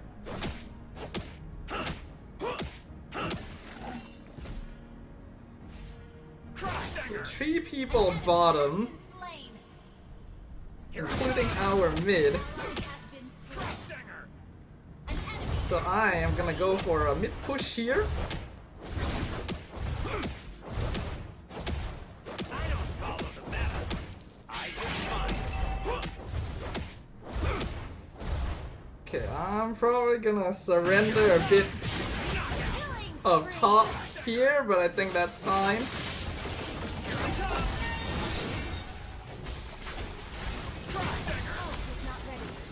Oh, fudge. Damn.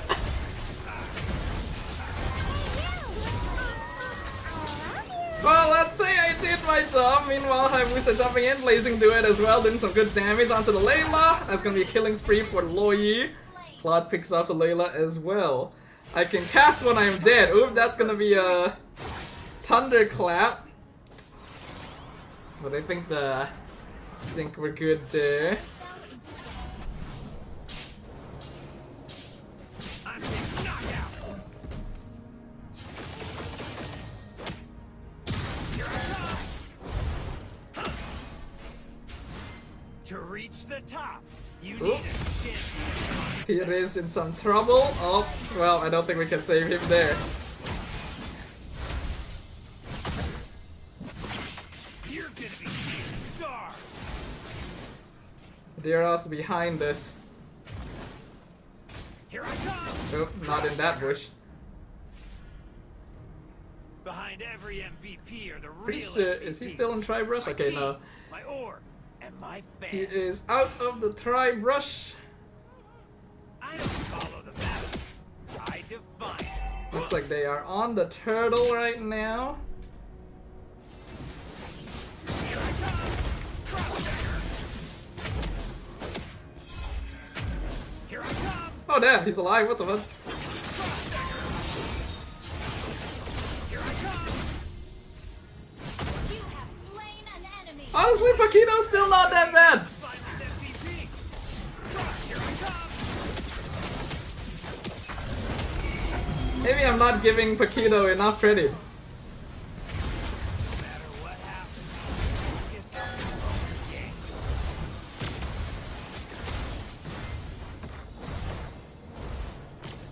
Behind every MVP are the real MVPs. My team. Okay, my they're orb, pushing over and my there. fans. Layla's in the jungle. We pick up the Kaditha. Thunderclap onto Pires. We're still okay there. Crossdinger. Knockout.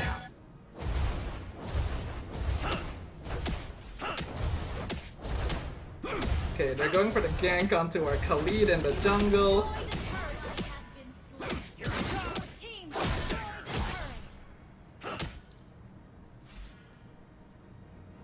Here I come! Crossdagger! Nice gear! Okay, do we need extra tanky in this? Probably yes. I'm taking sting like So a I bee will to a whole go new level. semi-bruiser. Here I come! Here comes the knockout! An ally has been slain. Here I come! Mega kill.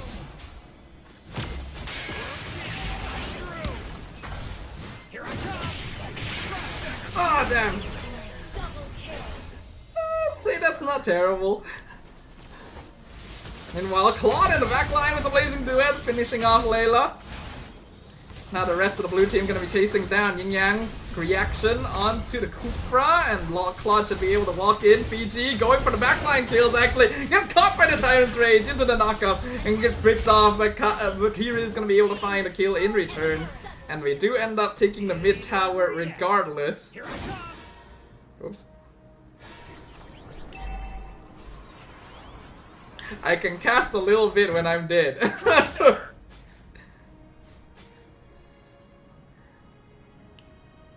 Okay, so Layla down below. Lord is up. Here I come! Knockout! Crossdagger! Here I come!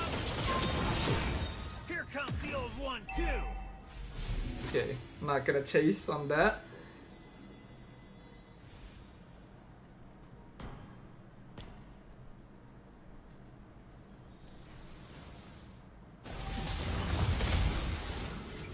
Okay, no rough waves. I don't follow the meta. I define it. Knockout! The competition for best XP laner is fierce. Ooh, Peter is in some trouble here. Somehow alive, holy shit. From streaming pub games to the M5 Finals MVP. What a journey!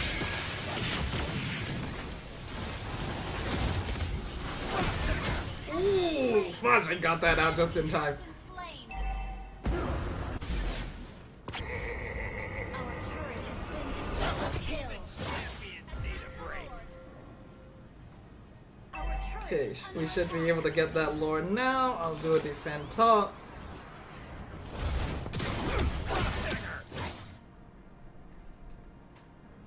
Here I come! An ally has slain Lord. Here I come! No matter Okay, what. Deroth is mid. The only person that I can't directly 1v1 is Deroth, probably. So he's basically the only person I have to be overtly concerned about. Crossdagger!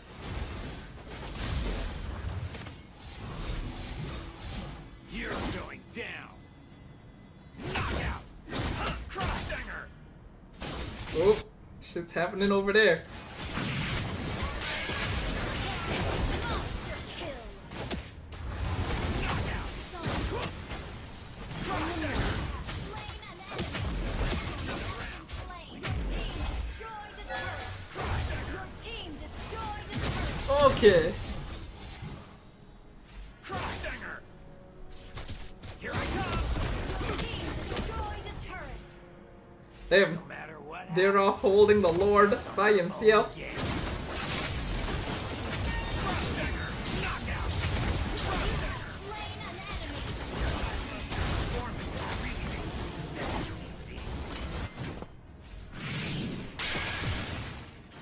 Here I come! Okay, I am good. I have made it out. Paquito. Oh! No! I thought I was good. No! I looked up at chat. Oh man. If I didn't look up at chat, I might have been able to respond in time, though it's a bit hard to say. Request backup. That's a clip moment right there, guys. That's a clip moment. Someone clip that. Oh, damn, the big Tyrant's Revenge into the two-man rage combo! Shut down onto the Loi. And then the Khalid goes down as well.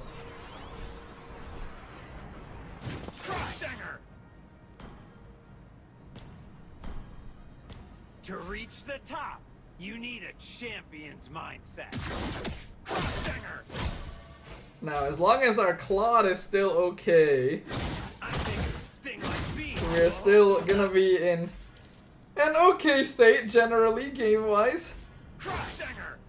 There's 3 people mid at least.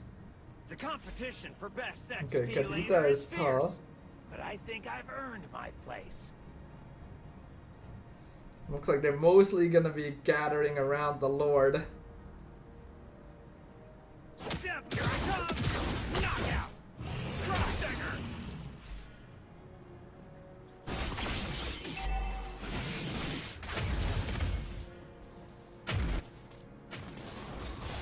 You're gonna be seeing stars! Crosshanger! Behind every MVP are the real MVPs. My team, my org, here I come! Knockout!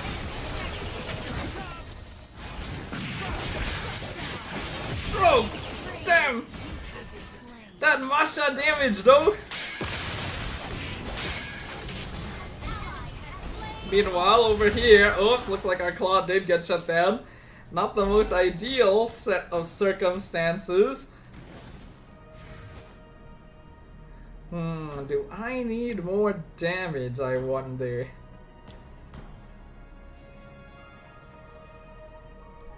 Feels like it might be better, but at the same time, having a little bit of bulkiness is also kind of important, considering that our team is mostly backline.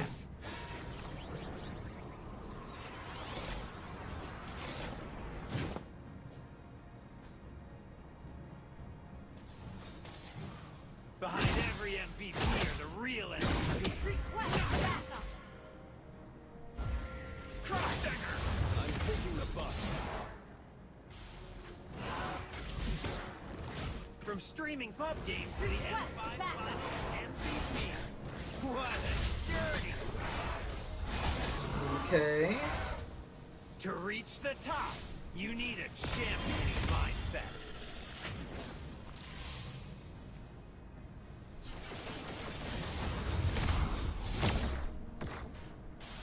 I'm taking sting like Having to deal with a Kufra does make Here I come. my life a little difficult, because sometimes I'll dash in and then I'll get stopped midway, which has caused me a lot of problems.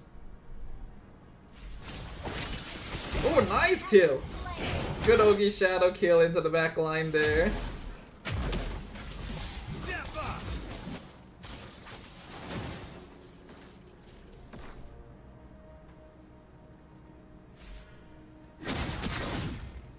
I'm gonna go and get a split push done. Here I come. Ooh, that might be a bit. Here I come.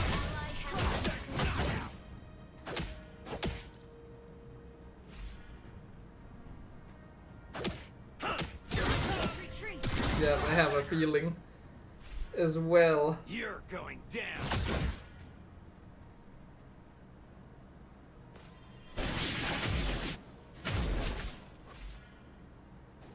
They're largely playing together, which does make things a little tricky.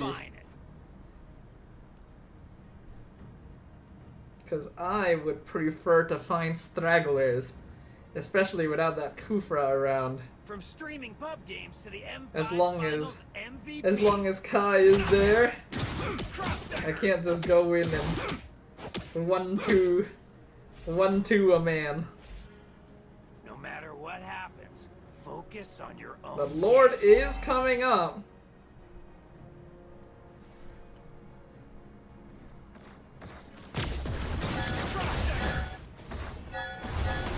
Here comes the old 1-2. Damn, I thought I would do more damage. I guess I am half tank. Here I come.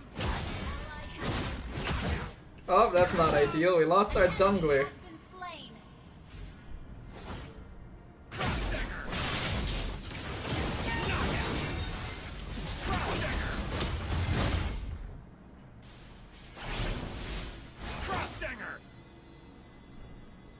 Here I come! Knockout! Crossdinger! You're going down! Crossdinger! Here I come! Our turret Ooh, what's happening over there? Holy shit! has been slain. That was a little bit deep, I think. Champion's mindset.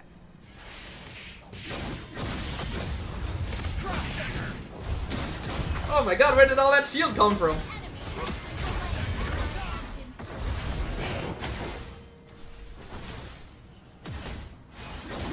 Crossdinger!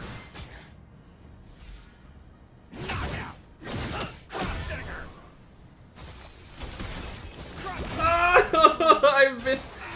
I've been blasted with water. Launch attack. Now I'm gonna need to go to the bathroom again. I might need damage actually.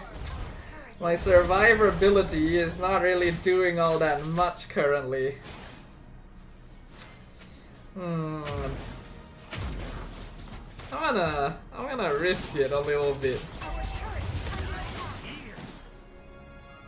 Our turret has been destroyed.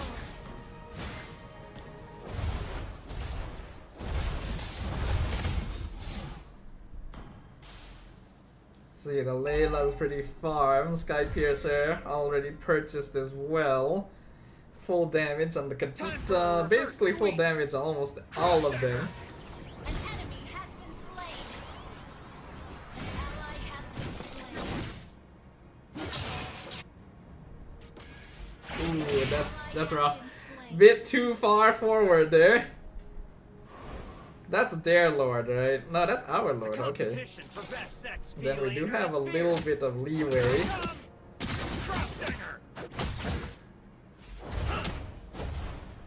You're gonna be seeing stars.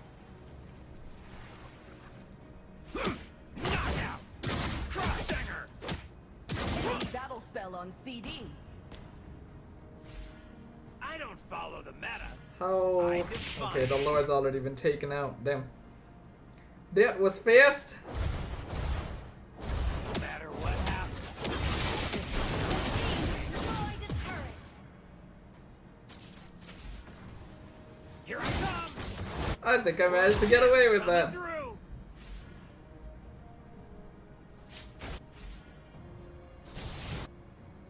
From streaming pub games, here I come! Crossdinger!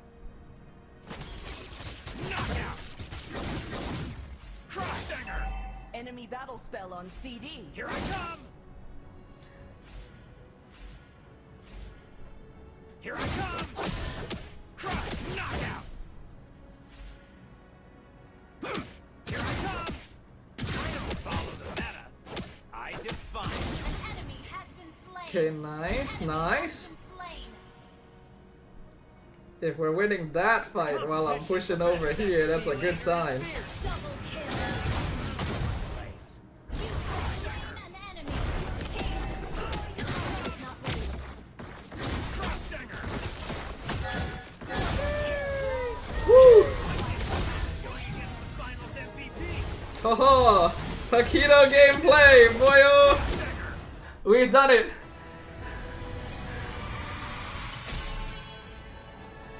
Nice. Victory. Well, that actually somehow worked out. Who was this pack skin for again? It was Flap TZ from AP Brand. Good job, peeps. Good job, good job. Close though, close though. The Kufra made life very difficult. And then I had to play very carefully as well against the Dira. No wonder you didn't join. You're too OP. I mean, not always. I think this was definitely one of my better games, but I don't think I always perform like this. MVPs have the same rating? Oh yeah, you're right.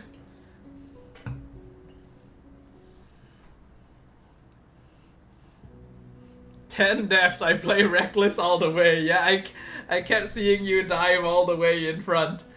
And surviving it for a surprisingly long time, actually.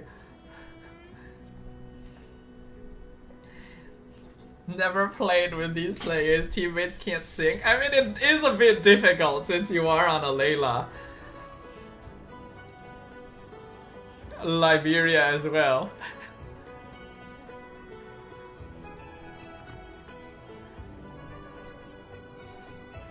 I was locked in Layla at mid-game, yup.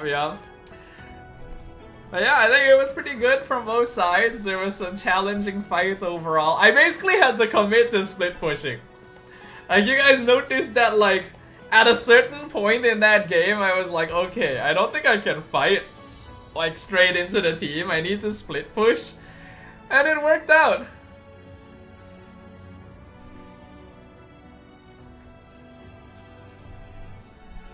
Very nice. Good job, peeps. Good job, good job. Okay, so, what time is it now? Also, Kufra damage hurts. Here's building full tank, but a good Kufra catch does make a pretty big difference. I also have to be quite cautious of the Kadita, because if I didn't play right, I'd just get one shot with water.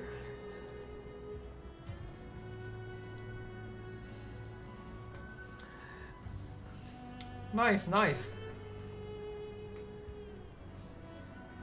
Have I actually joined like one of our custom 5v5s before? I think maybe I joined once before this.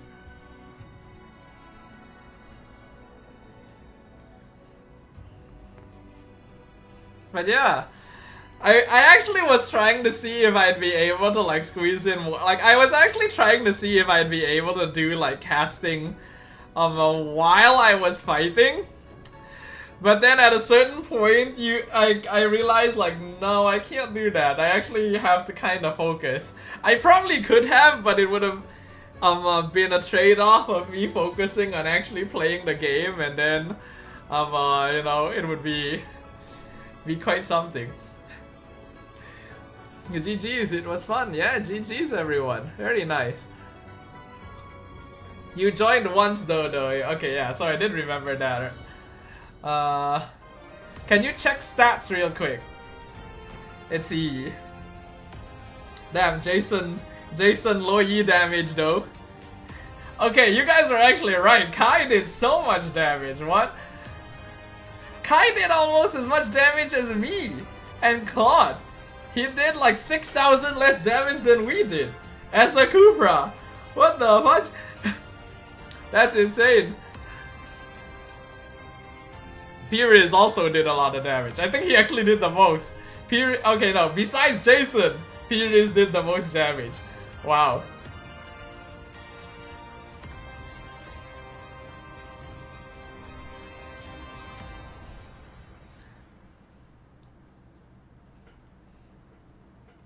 I like how Fiji has taken...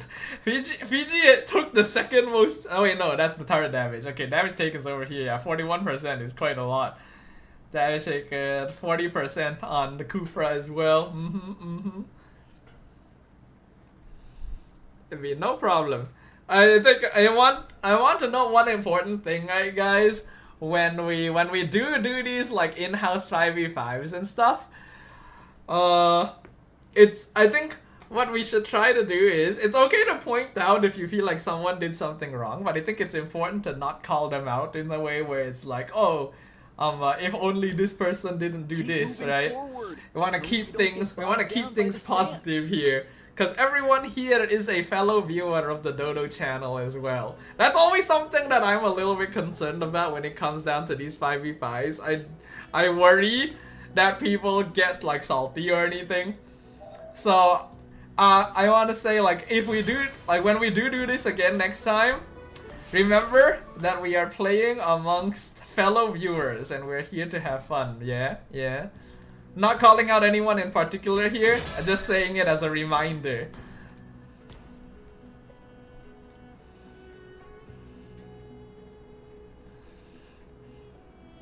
Every player who plays Layla and have legend skins makes me a bit scared.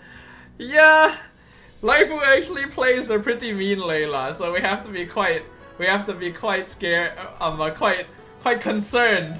That's why I also was like giving him proper respect and not trying to dive unless I knew I had a straight path in.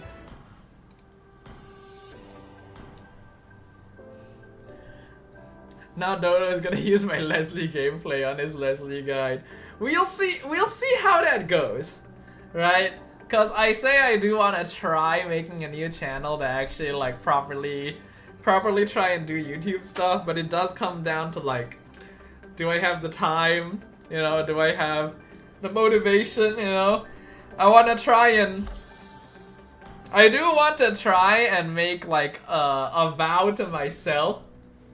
You know, I want to try and make a vow to myself that I try to be more productive in 2026, you know. I chilled around a lot, you know, I just kind of relaxed and did whatever this year. But with a new year coming up, I do want to try and do more things, you know, do more stuff. By the way, Dodo, why were you recalling in the bush? I literally saw you went in there. That's why I used my ult. What do you mean? How did you see me go in there? Or more like I didn't even think that you were nearby. What, did you guys have vision on me? I didn't even realize that I was seen going in there. I thought I was fine. I thought I was safe. This cloud drifts, new stories are... It was a pretty funny moment, all things considered. Hold on, did someone clip it? I think I see someone posted a stream clip. Yeah, someone clipped it. Hold on. It was, who was it? It was Lilo. Thank you, Lilo. Let me have a look at that from my perspective. Because you were on low HP, I was looking at the map. I see. Okay. All right. Let's have a quick look at this this clip of me. Hold on.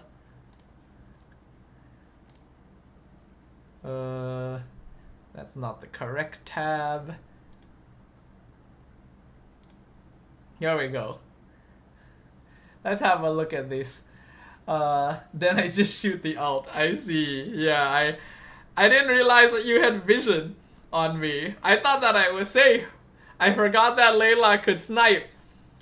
Hilario, hello, welcome to the stream. We're actually about to end the stream fairly soon, but we're having a quick look at this clip of me from the game earlier. Let me move myself out of the way.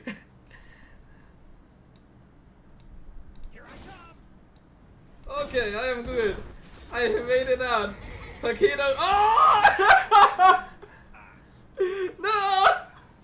I thought I was good. No! I looked up at chat. Yeah, you can see I looked up at chat because I thought I was okay, right? I am good. I go in here, I open shop to check some stuff.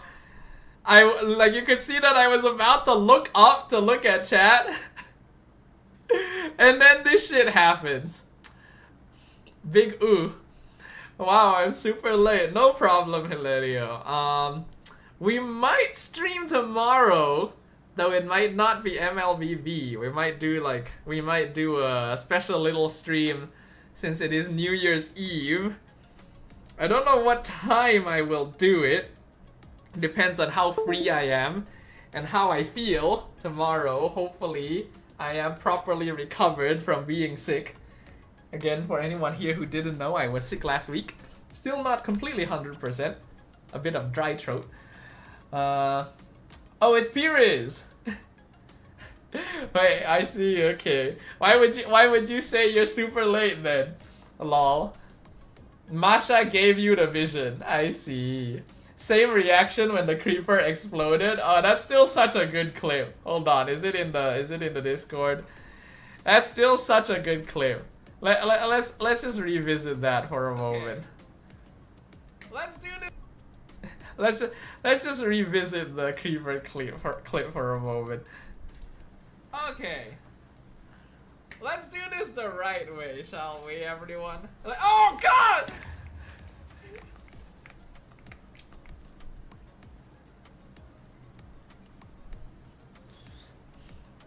incredible. I still don't know how I survived. And you didn't. When you had armor, and I did not. Actually incredible somehow.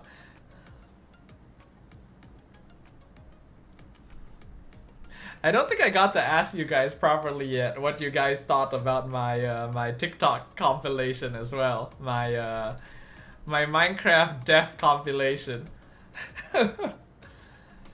Minecraft Logic has left the game. It wanted to talk about your car's extended warranty. Yep.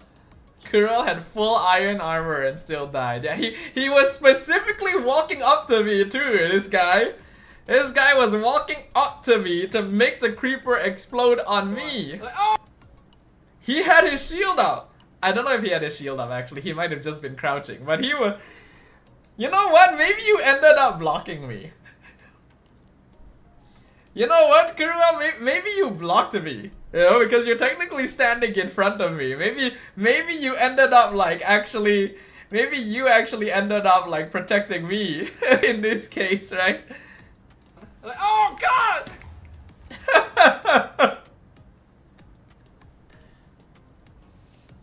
He saved you indirectly. Yeah, maybe Kuruel was actually the meat shield all along. Maybe that's an angle we didn't actually look at properly. Maybe I didn't die because there was a dude with full iron armor standing between me and the creeper. Truly a get down Mr. President moment. Thank you for your sacrifice. Oh, Laifu was lagging during that match, having 20-25 frames. So not internet lag? Frame lag? Huh, interesting. I'm still a big fan of the Minecraft death compilation I made. I think I did it pretty well. Unfortunately, it looked like the views are not very high. I am still ultimately an Mlbb channel, it seems.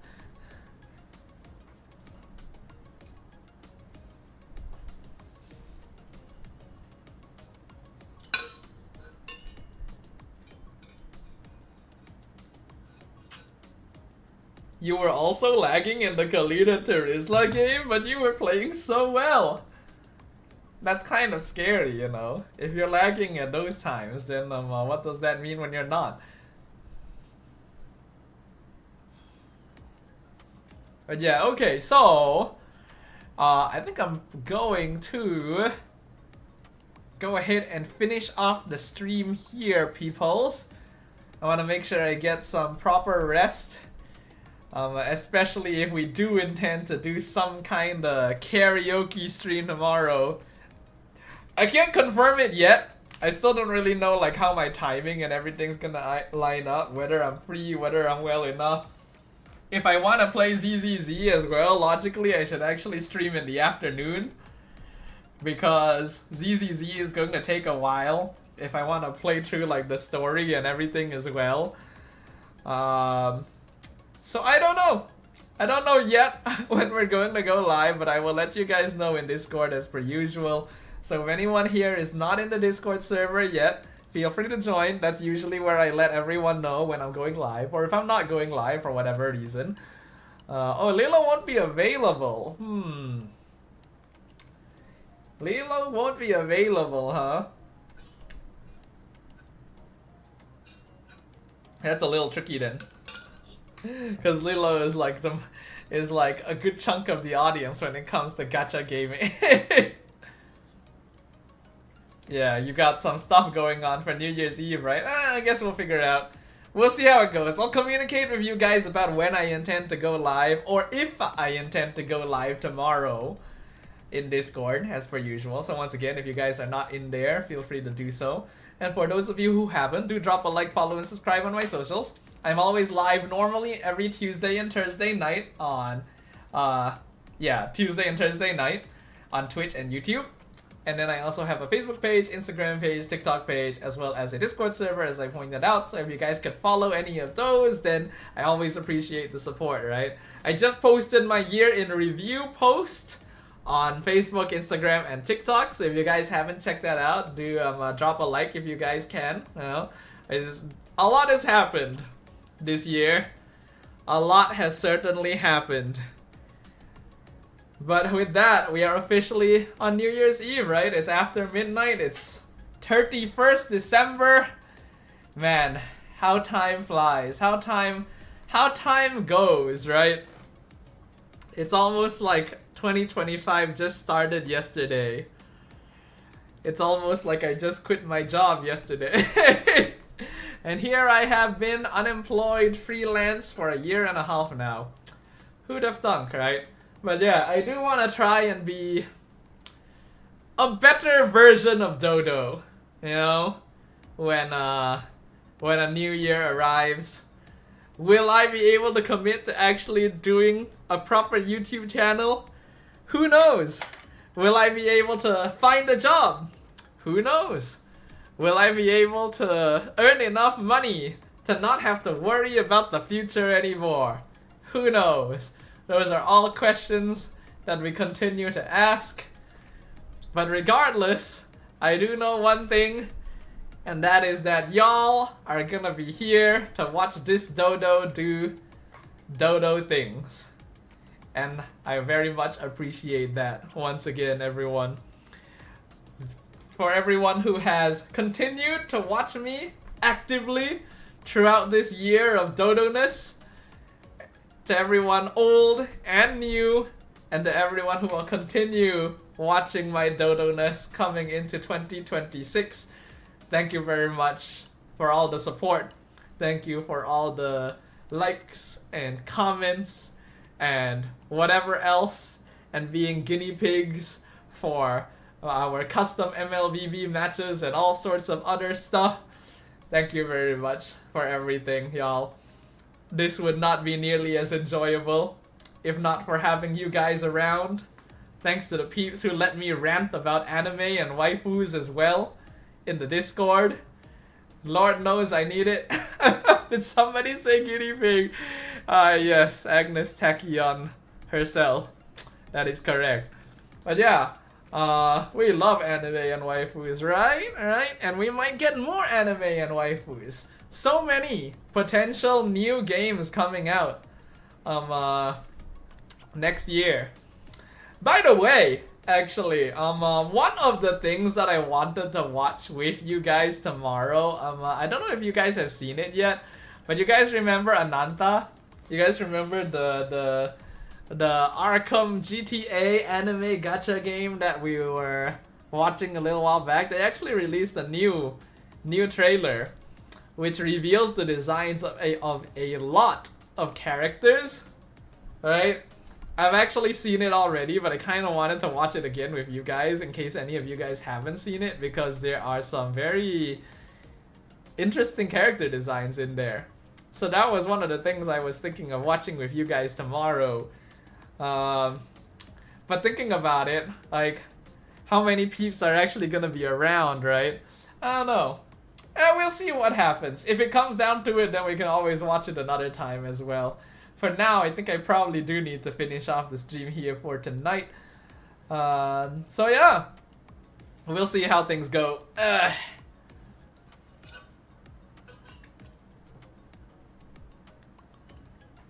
Alright, so with that, once again, I will try to go live tomorrow. I'll see if I'm able to squeeze in like a karaoke stream if I'm feeling well enough.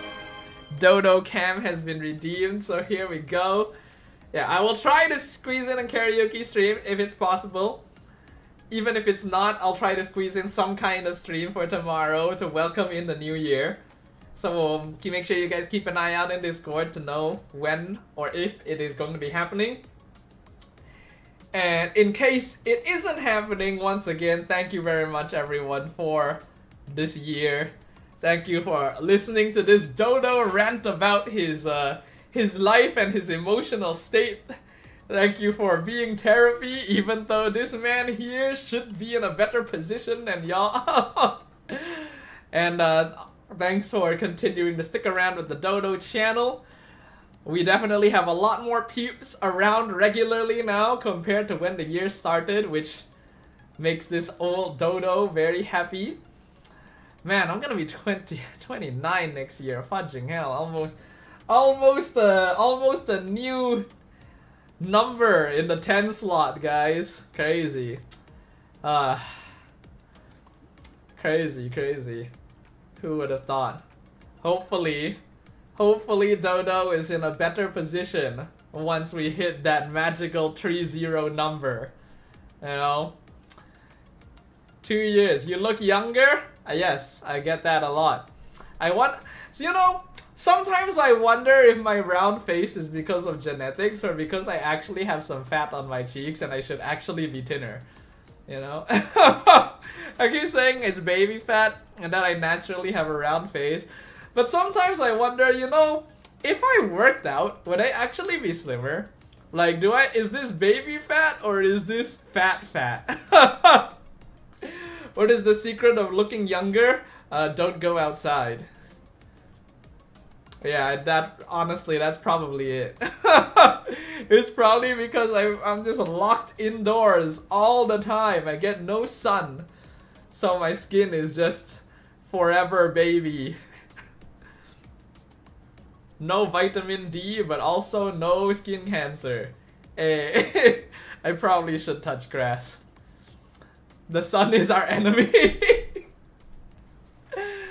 Maybe it is. You know, the sun is a deadly laser, guys.